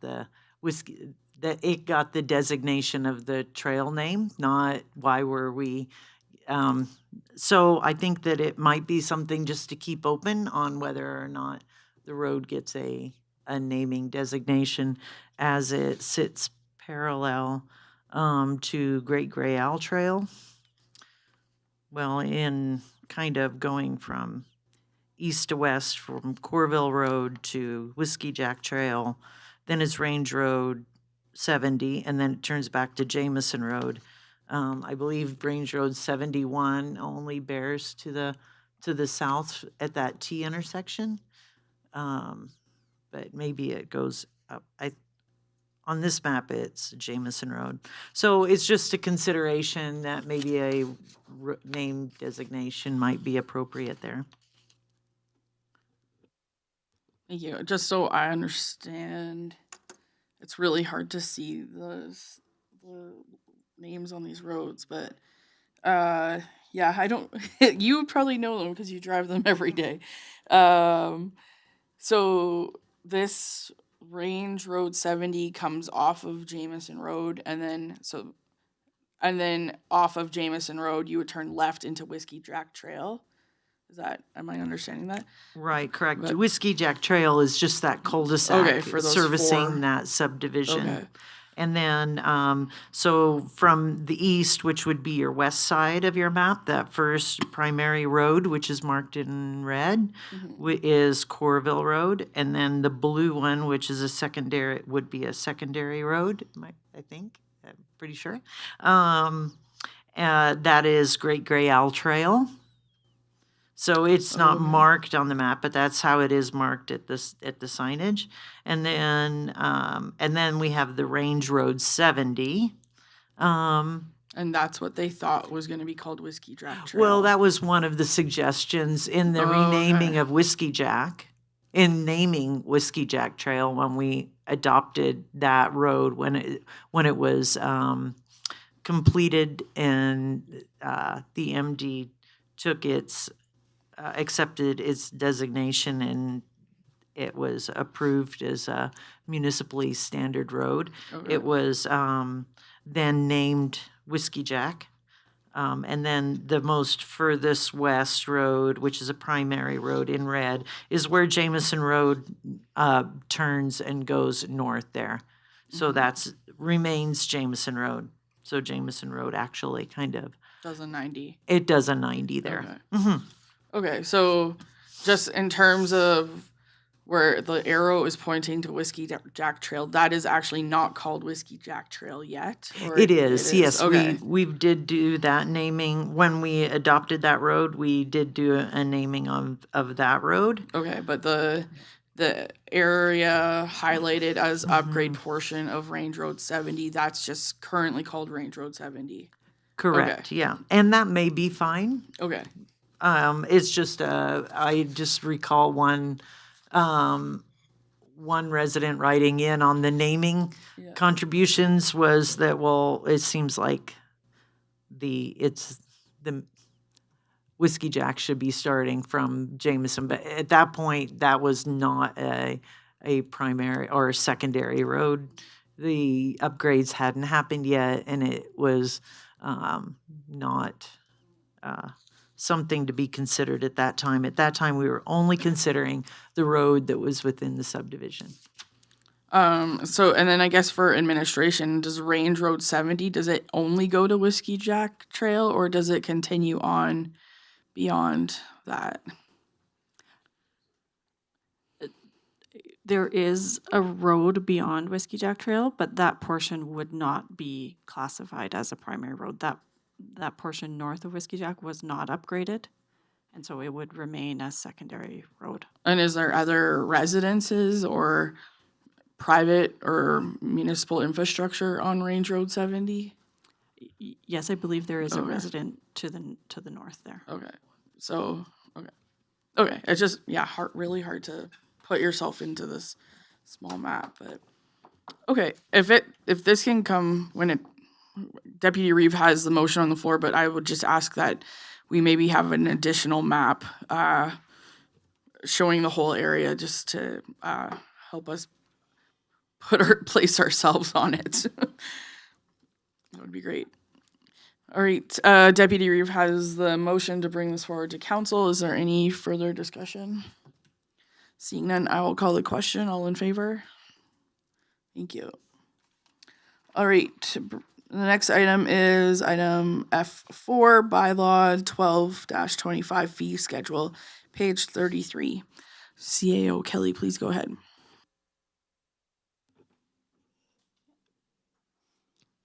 Thank you for this presentation of the fee schedule. I would like to introduce Director of Corporate and Community Services. Good morning again. So this is a draft fee schedule bylaw. So the current fee schedule was passed in 2011 and has had several amendments over the years. And so we did a comprehensive review and consolidation of this bylaw. There's probably amendments every year, at least once since 2011. So we thought we would combine it all into a new one. So each department kind of has parts in the schedules of this fee schedule. Only 3 of the draft schedules have been amended. The other 2 remain the same. Moving forward, we'll redo this bylaw at the end of each year for the start of each calendar year. So it will be an annual review. So this one is just an update from 2011 with all of the rates, planning, protective services. I had one little change on the administrative schedule, but the operations fees remain unchanged today. So this is just combining everything into one. So if you have any questions, please feel free to ask. Thank you. I am a little bit confused. So there are no changes proposed? There are changes to 3 of the schedules. I think A, B, and E.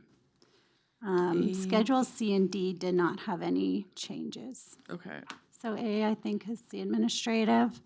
I changed one amount for the tax certificates. Those are when a property is being sold, lawyers request status of the tax account. Do you know what it was? It was 20, and we've bumped it to 25. We researched many municipalities, and their average is basically $30 to $50. So we thought we would start with a $5 increase.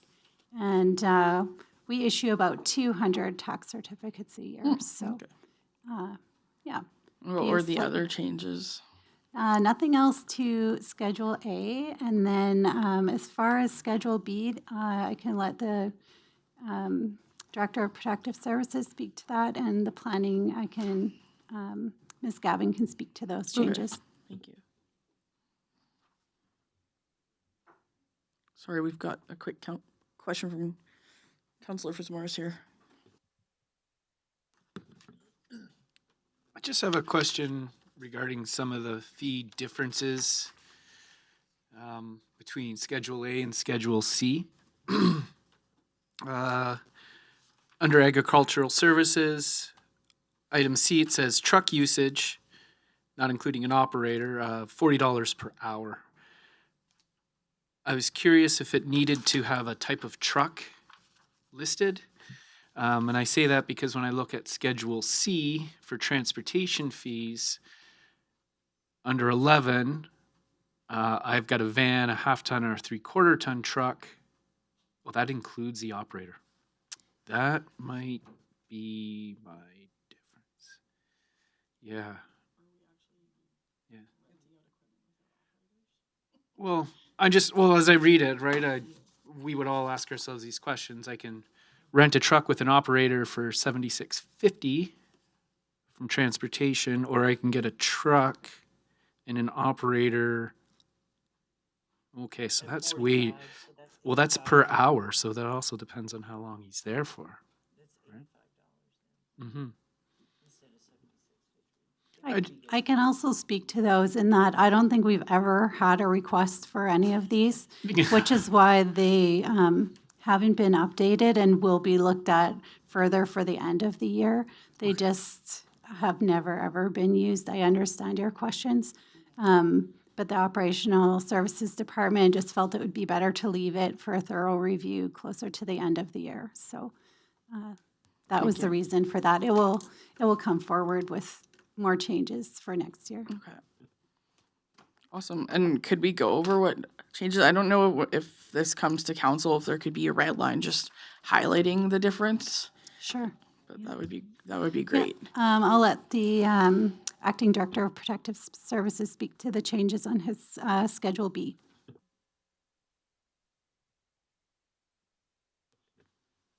Good morning. So with Schedule B, the information or the updates that I've included here is with regards to the actual safety code fees, which is one thing that we never actually have charged for.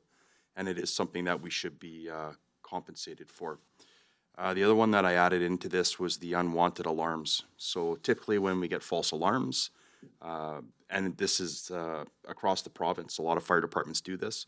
They'll send the trucks out the first time. It's there is no charge to the resident or the business.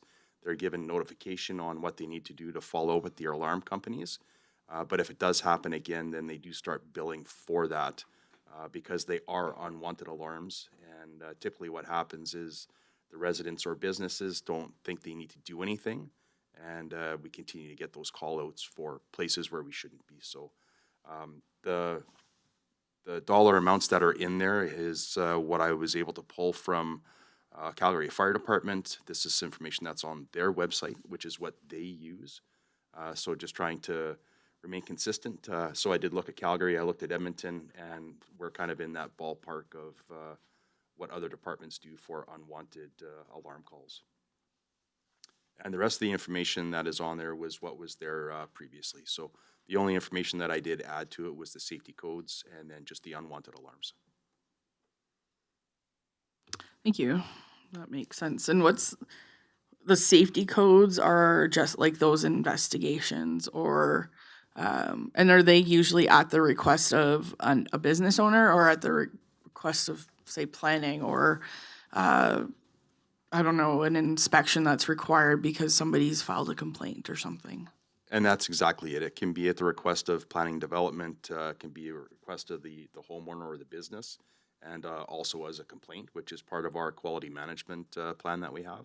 So if we do get complaints, concerns that are raised, then we can go out and we can do those inspections, investigations. Okay, thank you. That makes sense. Thank you. Any questions around the fire rescue? Go ahead. I think that maybe a little more clarification between residential and non-residential might be helpful because we have, or is it residential and commercial, or is it residential and non-residential? Like if there's not a home, but there's a structure, a farm structure, you would call non-residential. And it just seems like maybe it would be more clear. I assume, never a good idea, that it's residential and commercial. Commercial, correct. Or industrial. Yeah, so we can definitely change that. Thanks.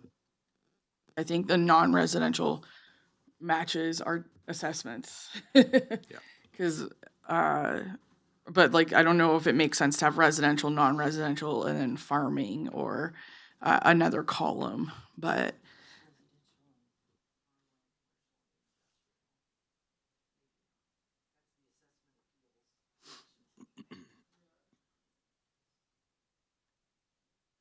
But yeah, I guess worth looking at there. Thank you. Yeah. And transportation fees, was there were There changes? were no changes to schedules C, and D. Okay. And Schedule E is the planning and development, and Ms. Gavin can speak to those changes. Good morning. I don't know if you want me to go through every single one, but I do have 2 documents open on my screen here. And I'll say overall, our goal here was to simplify our fees.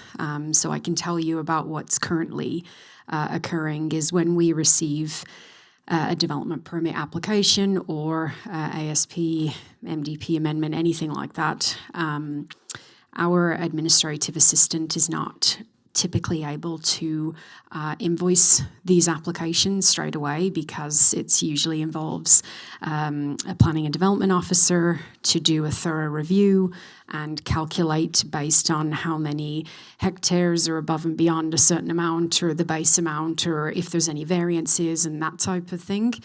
So we end up doing almost like a preliminary, somewhat detailed review before we can decide what the fees are. So we did take a look at a couple of other municipalities as well as meeting internally on a couple of occasions, and we came up with this simplified list. So on the statutory documents in the first table there at the top of page 43, those have just been changed to be if you have just strictly an MDP amendment, it's just the 5,000 straight fee there. But if you're submitting that concurrently with an ASP or a land use bylaw amendment or some other type of document, that it would be a reduced fee, so half of that. There isn't really much more work that goes into it from an administrative point of view. Like if we have to draft 2 bylaws that we just swap out some of the numbers and policy sections. We're already doing a thorough review of the application and the land file anyway, so it really doesn't cost us much more work, which is why we're proposing that. But if it is an amendment to the MDP as a result of an area structure plan and you didn't do it at the same time, then it goes back to the same amount, the 5,000. I'm going to interrupt you here for a moment, Ms. Gavin. I don't want to turn this into a make work project with this question. So I think it might be better to see the red line version that could come forward at council, because it sounds like there's going to be a lot, or there are a lot of changes. I didn't want to go through the whole document. I was just giving you an example of something that we've done. So that's really just at the top there. And then the ASP similar as well. We just went with lots instead of hectares. So that's kind of how we approached all of this. Further down in the document, there were fees that were missing, and one that sticks out in my mind freshly, probably on the last page, is we didn't have any fees for appealing a certain order, and I think it was section 545. So when we have an appeal to an enforcement order that comes to council, that didn't have a fee. And of course, as council is aware, there's a lot of work that goes into that if that were to come forwards. So we added a new fee there, but most of them have just been revised from X fee plus floor area or hectares or XYZ, and we've just tried to simplify them and change them into minor and major, rather than having to do extensive calculations. So, but we certainly can do red line. I think it's very messy, but we'll give it a shot. Thank you. Any questions? I think that makes sense to make it just a little like as straightforward as we can, and having fees based off of math calculations that take a little while to determine also makes it probably difficult for the landowner to even know if they want to proceed with anything. Exactly, and to the chair, through the chair to the committee, to that point, we don't consider an application complete until the fee is paid. And if people can't figure out how much their fee is, or we can't without doing a review, then it really doesn't help anybody. So you have to do a bunch of the work before you even get the fee to complete the application, right? Okay. And then we might hear, how much? Oh, I'm not doing that. Yeah, okay. So- I think this is gonna be a lot more straightforward, so I'm happy to see that. Thank you for that explanation. Sorry, that was my quick question with lots of long answers, but are there any other questions? Okay. Thank you. And are we looking for a motion to bring this forward to council? Yes, please. We can bring a red line version forward to council. Okay, thank you. That would be wonderful. I think Councillor Fitzmaurice has that motion, and any further discussion? I will call the question. All in favor? Thank you. Motion has passed. Next is a verbal item F5, scheduling for meeting with Forestry Parks EDM. CAO Kelly, please go ahead. Thank you. I'd say semi-recently, the EDM has changed for the Forestry and Parks Department. And historically, we would have Mr. Simmerich come in and have a roundtable, I wouldn't say workshop, but discussion with counselors pertaining to items that are occurring within our region, if there were upcoming projects. We've discussed items with them pertaining to the firearms restriction or OHV restrictions as well. So we were looking to see if there's a desire from the group to continue with scheduling of these quarterly meetings with, I believe the new one is Alexandra. Yeah. So just reaching out to her to see if we can reinitiate those quarterly updates from the group. I think more importantly, she was asking if we would like to meet sooner or in the fall. And I guess my preference would be sooner because we're going into the summer and we're already here. And it would be good to get an update and kind of share some of our concerns while they're happening. Not that they don't happen in the fall, but now is the hot spot. So is there a preference for sooner rather than later around this table? Go ahead, Councillor Fitzmaurice. I've always found these conversations to be very beneficial to us. I would say sooner better than later would be my preference. I'm in agreement. Okay. So, yeah, great that we're all in agreement just to try and do it sooner. And I guess maybe I had reached out to her just for some updates on the shooting restrictions in the Ghost Public Land Use Zone. But now that we've got this to proceed with, I will get back to her and say, let's try and find a date here as soon as we can. So be prepared to do a bit of a doodle poll with them. Yeah. Thank you for that. Through the read? Yep. I could also request some dates from her and then in early July, and even if necessary, bring it to the July council meeting for selection of a date. I'll see what she comes back with. I don't mind reaching out to her. Okay, perfect. Thank you. Item F6, municipal water restrictions. And this was what was walked on, so you should have the document in front of you. Go ahead, CAO Kelly. Thank you. To provide this information to you today, I would like to introduce Director of Operational Services, Bill Luca. So this is to inform the committee that the MD will be placing water restrictions between July 14th and October 3rd this year on the municipal systems in Deadman's Flats and Harvey Heights. We received notification from the town of Canmore late last week that they are placing these restrictions. They're doing some construction work on their water system. So they just want to maintain their supply. There will be fire flows. They have precautions for fire flows to continue to provide them. The restrictions themselves aren't overly restrictive. Residents won't be allowed to fill fountains or ponds, and there'll be a limited use of sprinklers.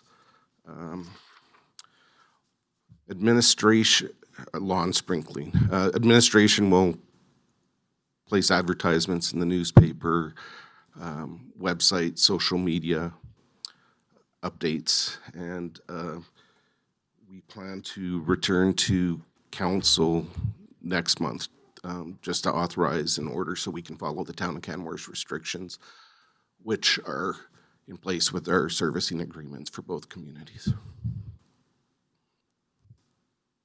Thank you. I just had a quick question around the filling of fountains and ponds, because I know there's one little one that it's like the size of half a bathtub that's already full of water. But if one of them, like is there a size restriction? Like if somebody's got a little bird bath, this would be probably considered a large bird bath, but like I could see ponds and fountains at golf courses, but is there a size restriction for those? I'll talk to the town of Canmore and Okay. get some clarification on that. And then if one of them is already full of water, or like, are they going to be asked to drain it? No, I don't think they'd be asked to. Okay. drain. Thank you. That was all. My only question. They do, like you said, it doesn't feel that restrictive. Do you think it's just going to stay in stage one? Is that the intent? That's what I inferred the intent is, but there is a possibility if things go astray during construction or something else with the system that they could apply further and greater restrictions. Okay, thank you. Any other questions? And you're looking for a motion to bring this back to council? That would be great. Thank Okay. you. Thank you. Councillor Fitzmaurice, go ahead. Yeah. One quick question. I don't think that this really would be any sort of an issue, but as far as sprinklers are concerned, being able to use them between 7 and 9, and we're talking about water sprinklers, does there need to be a type of provision? I know a lot of residents are starting to buy their own home protection sprinklers. Is there a need to address that or not in this? Would that be a question for the town of Canmore? I'll ask the town of Canmore and bring that at Perfect. council. Thank you. Anything else? Would anybody like to make a motion to bring this to council? Deputy Reeves has that. Any further discussion? I will call the question. All in favor? Motion is passed. And now we're moving into information, item G1, transportation. Or I guess, do we want to go through each of these, or I'm always slightly confused at how these are presented. Typically what's in information we just have reviewed, and if we have any questions, we'll bring it forward. Was there anything that anybody wanted to bring forward? Or is administration planning on presenting on each of these? It is up to the committee whether they would like us to present on them. We have both Ms. Tippie and Ms. Moses here to respond to questions if there were questions on any of the reports they've provided. Same with the rest of us at this table regarding information that's been provided. We're here to answer questions. Okay, thank you. Were there any questions or anything that is being... Go ahead. I don't have any questions. Actually, I found a lot of the information very clear, and I felt like it supported a number of these items, including items 1, 2, 3, 5 all came through the Transportation Committee, and I feel like the recommendations here reflected our discussions at that table. One thing I was interested in actually talking to would be item 4, the Dead Man's Flats Ice Rink portable toilet. And my comment to that information was that it seems like, especially if we work towards putting a pump track in there, that we might be looking at not just a wintertime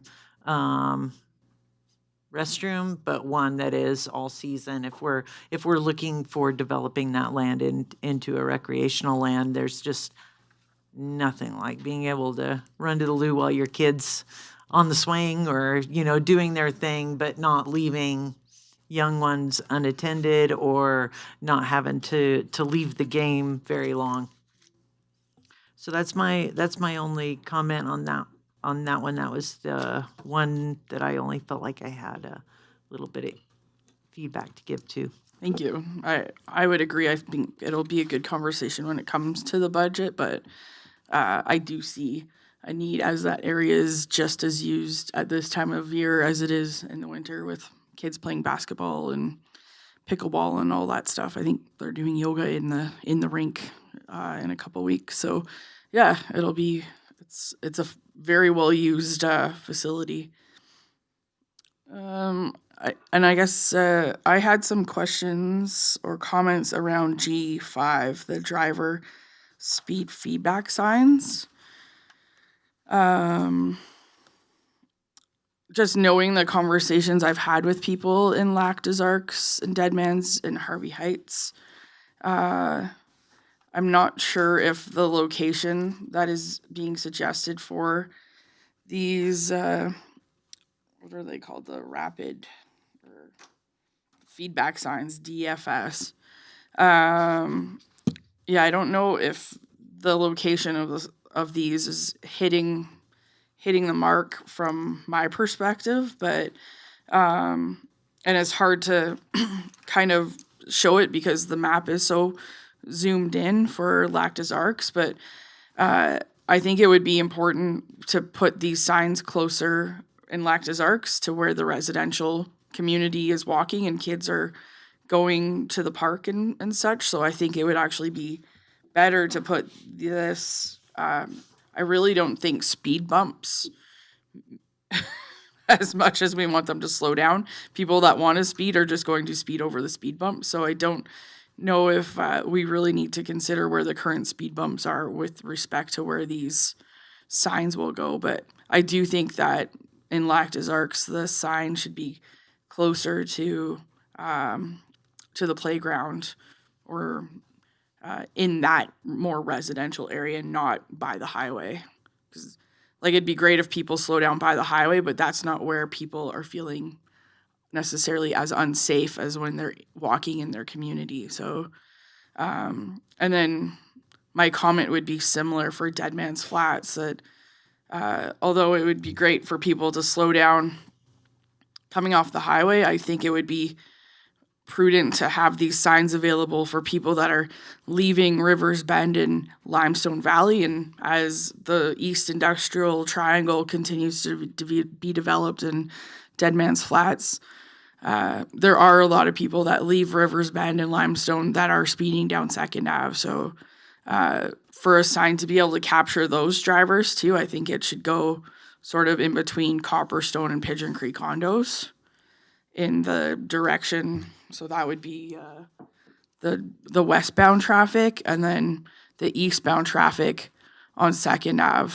for it to be in between the Esso and the Yamnuska Suites. Where it is coming off the highway, there aren't people that are walking there. Like, if we're trying to look for traffic calming measures that are going to provide some safety,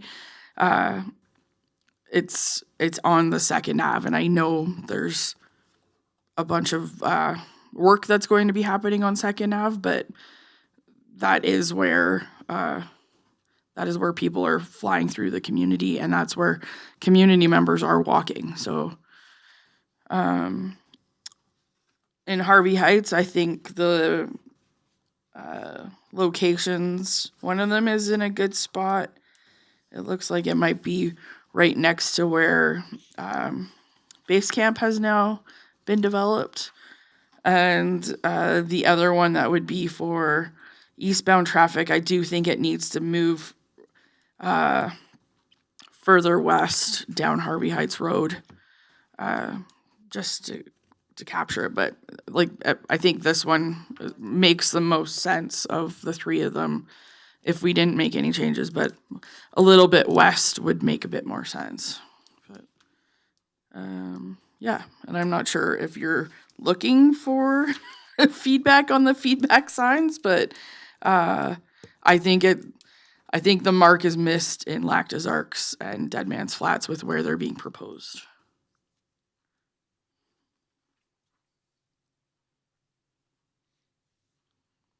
I'm not sure what needs to happen from here, but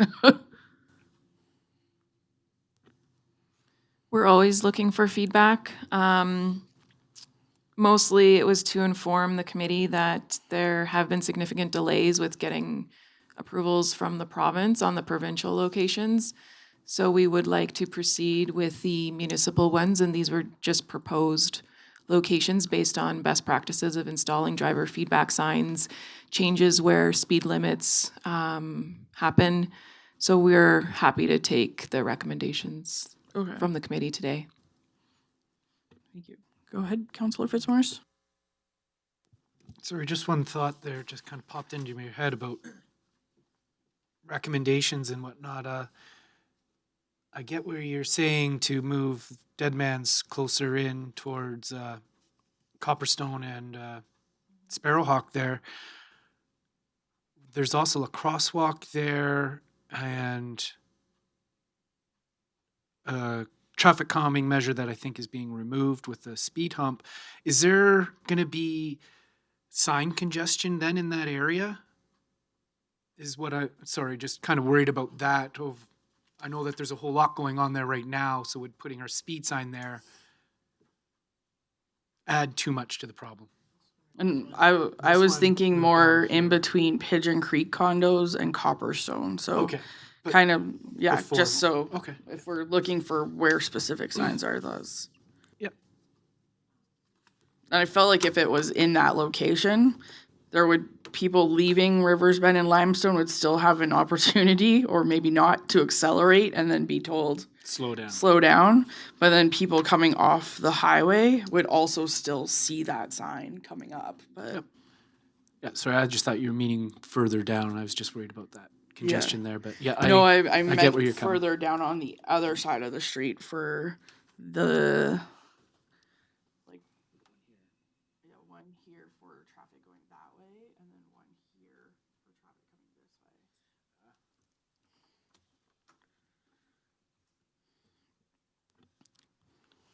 So just in quick conversations with the infrastructure services engineer, we can look at this area once the design's being finalized and look at all the locations of the signage, current signage, future signage, and bring back a better, I guess, view of what that would look like.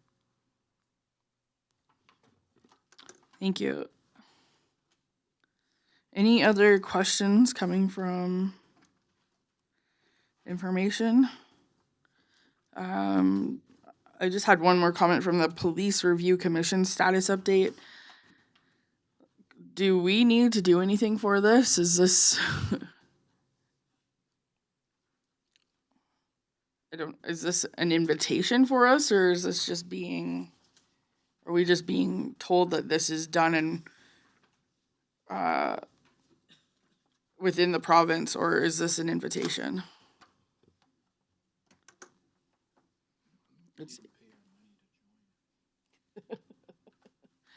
It's interesting that they're doing all this during an election as well. Like if they're trying to get a municipal committee together.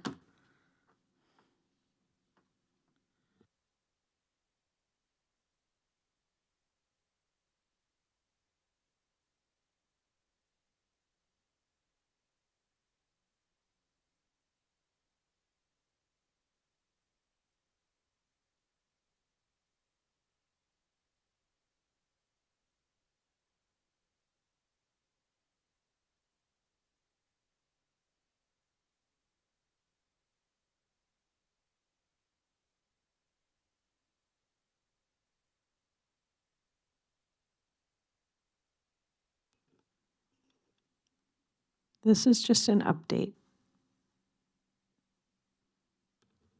regarding the commission that's been formed by the province.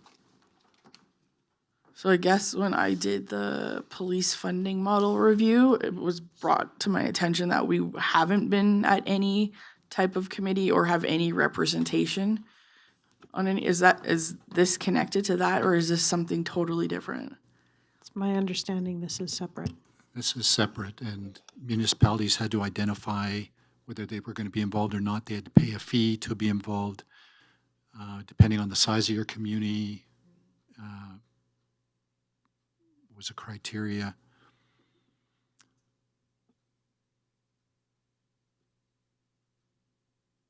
And there was a big push to get it all done early and there were police checks that were involved if you were on the commission.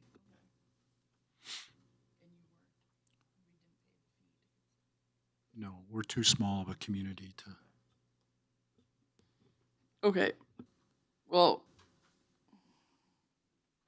thanks for including. I'm not sure how this impacts us or not, but yeah.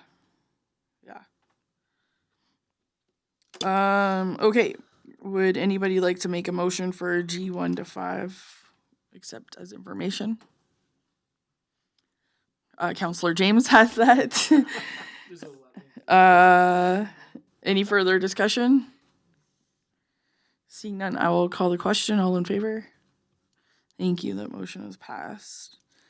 All right. Can I get a motion to move into closed meeting? Deputy Reeve has that. All in favor? Thank you. Motion is passed.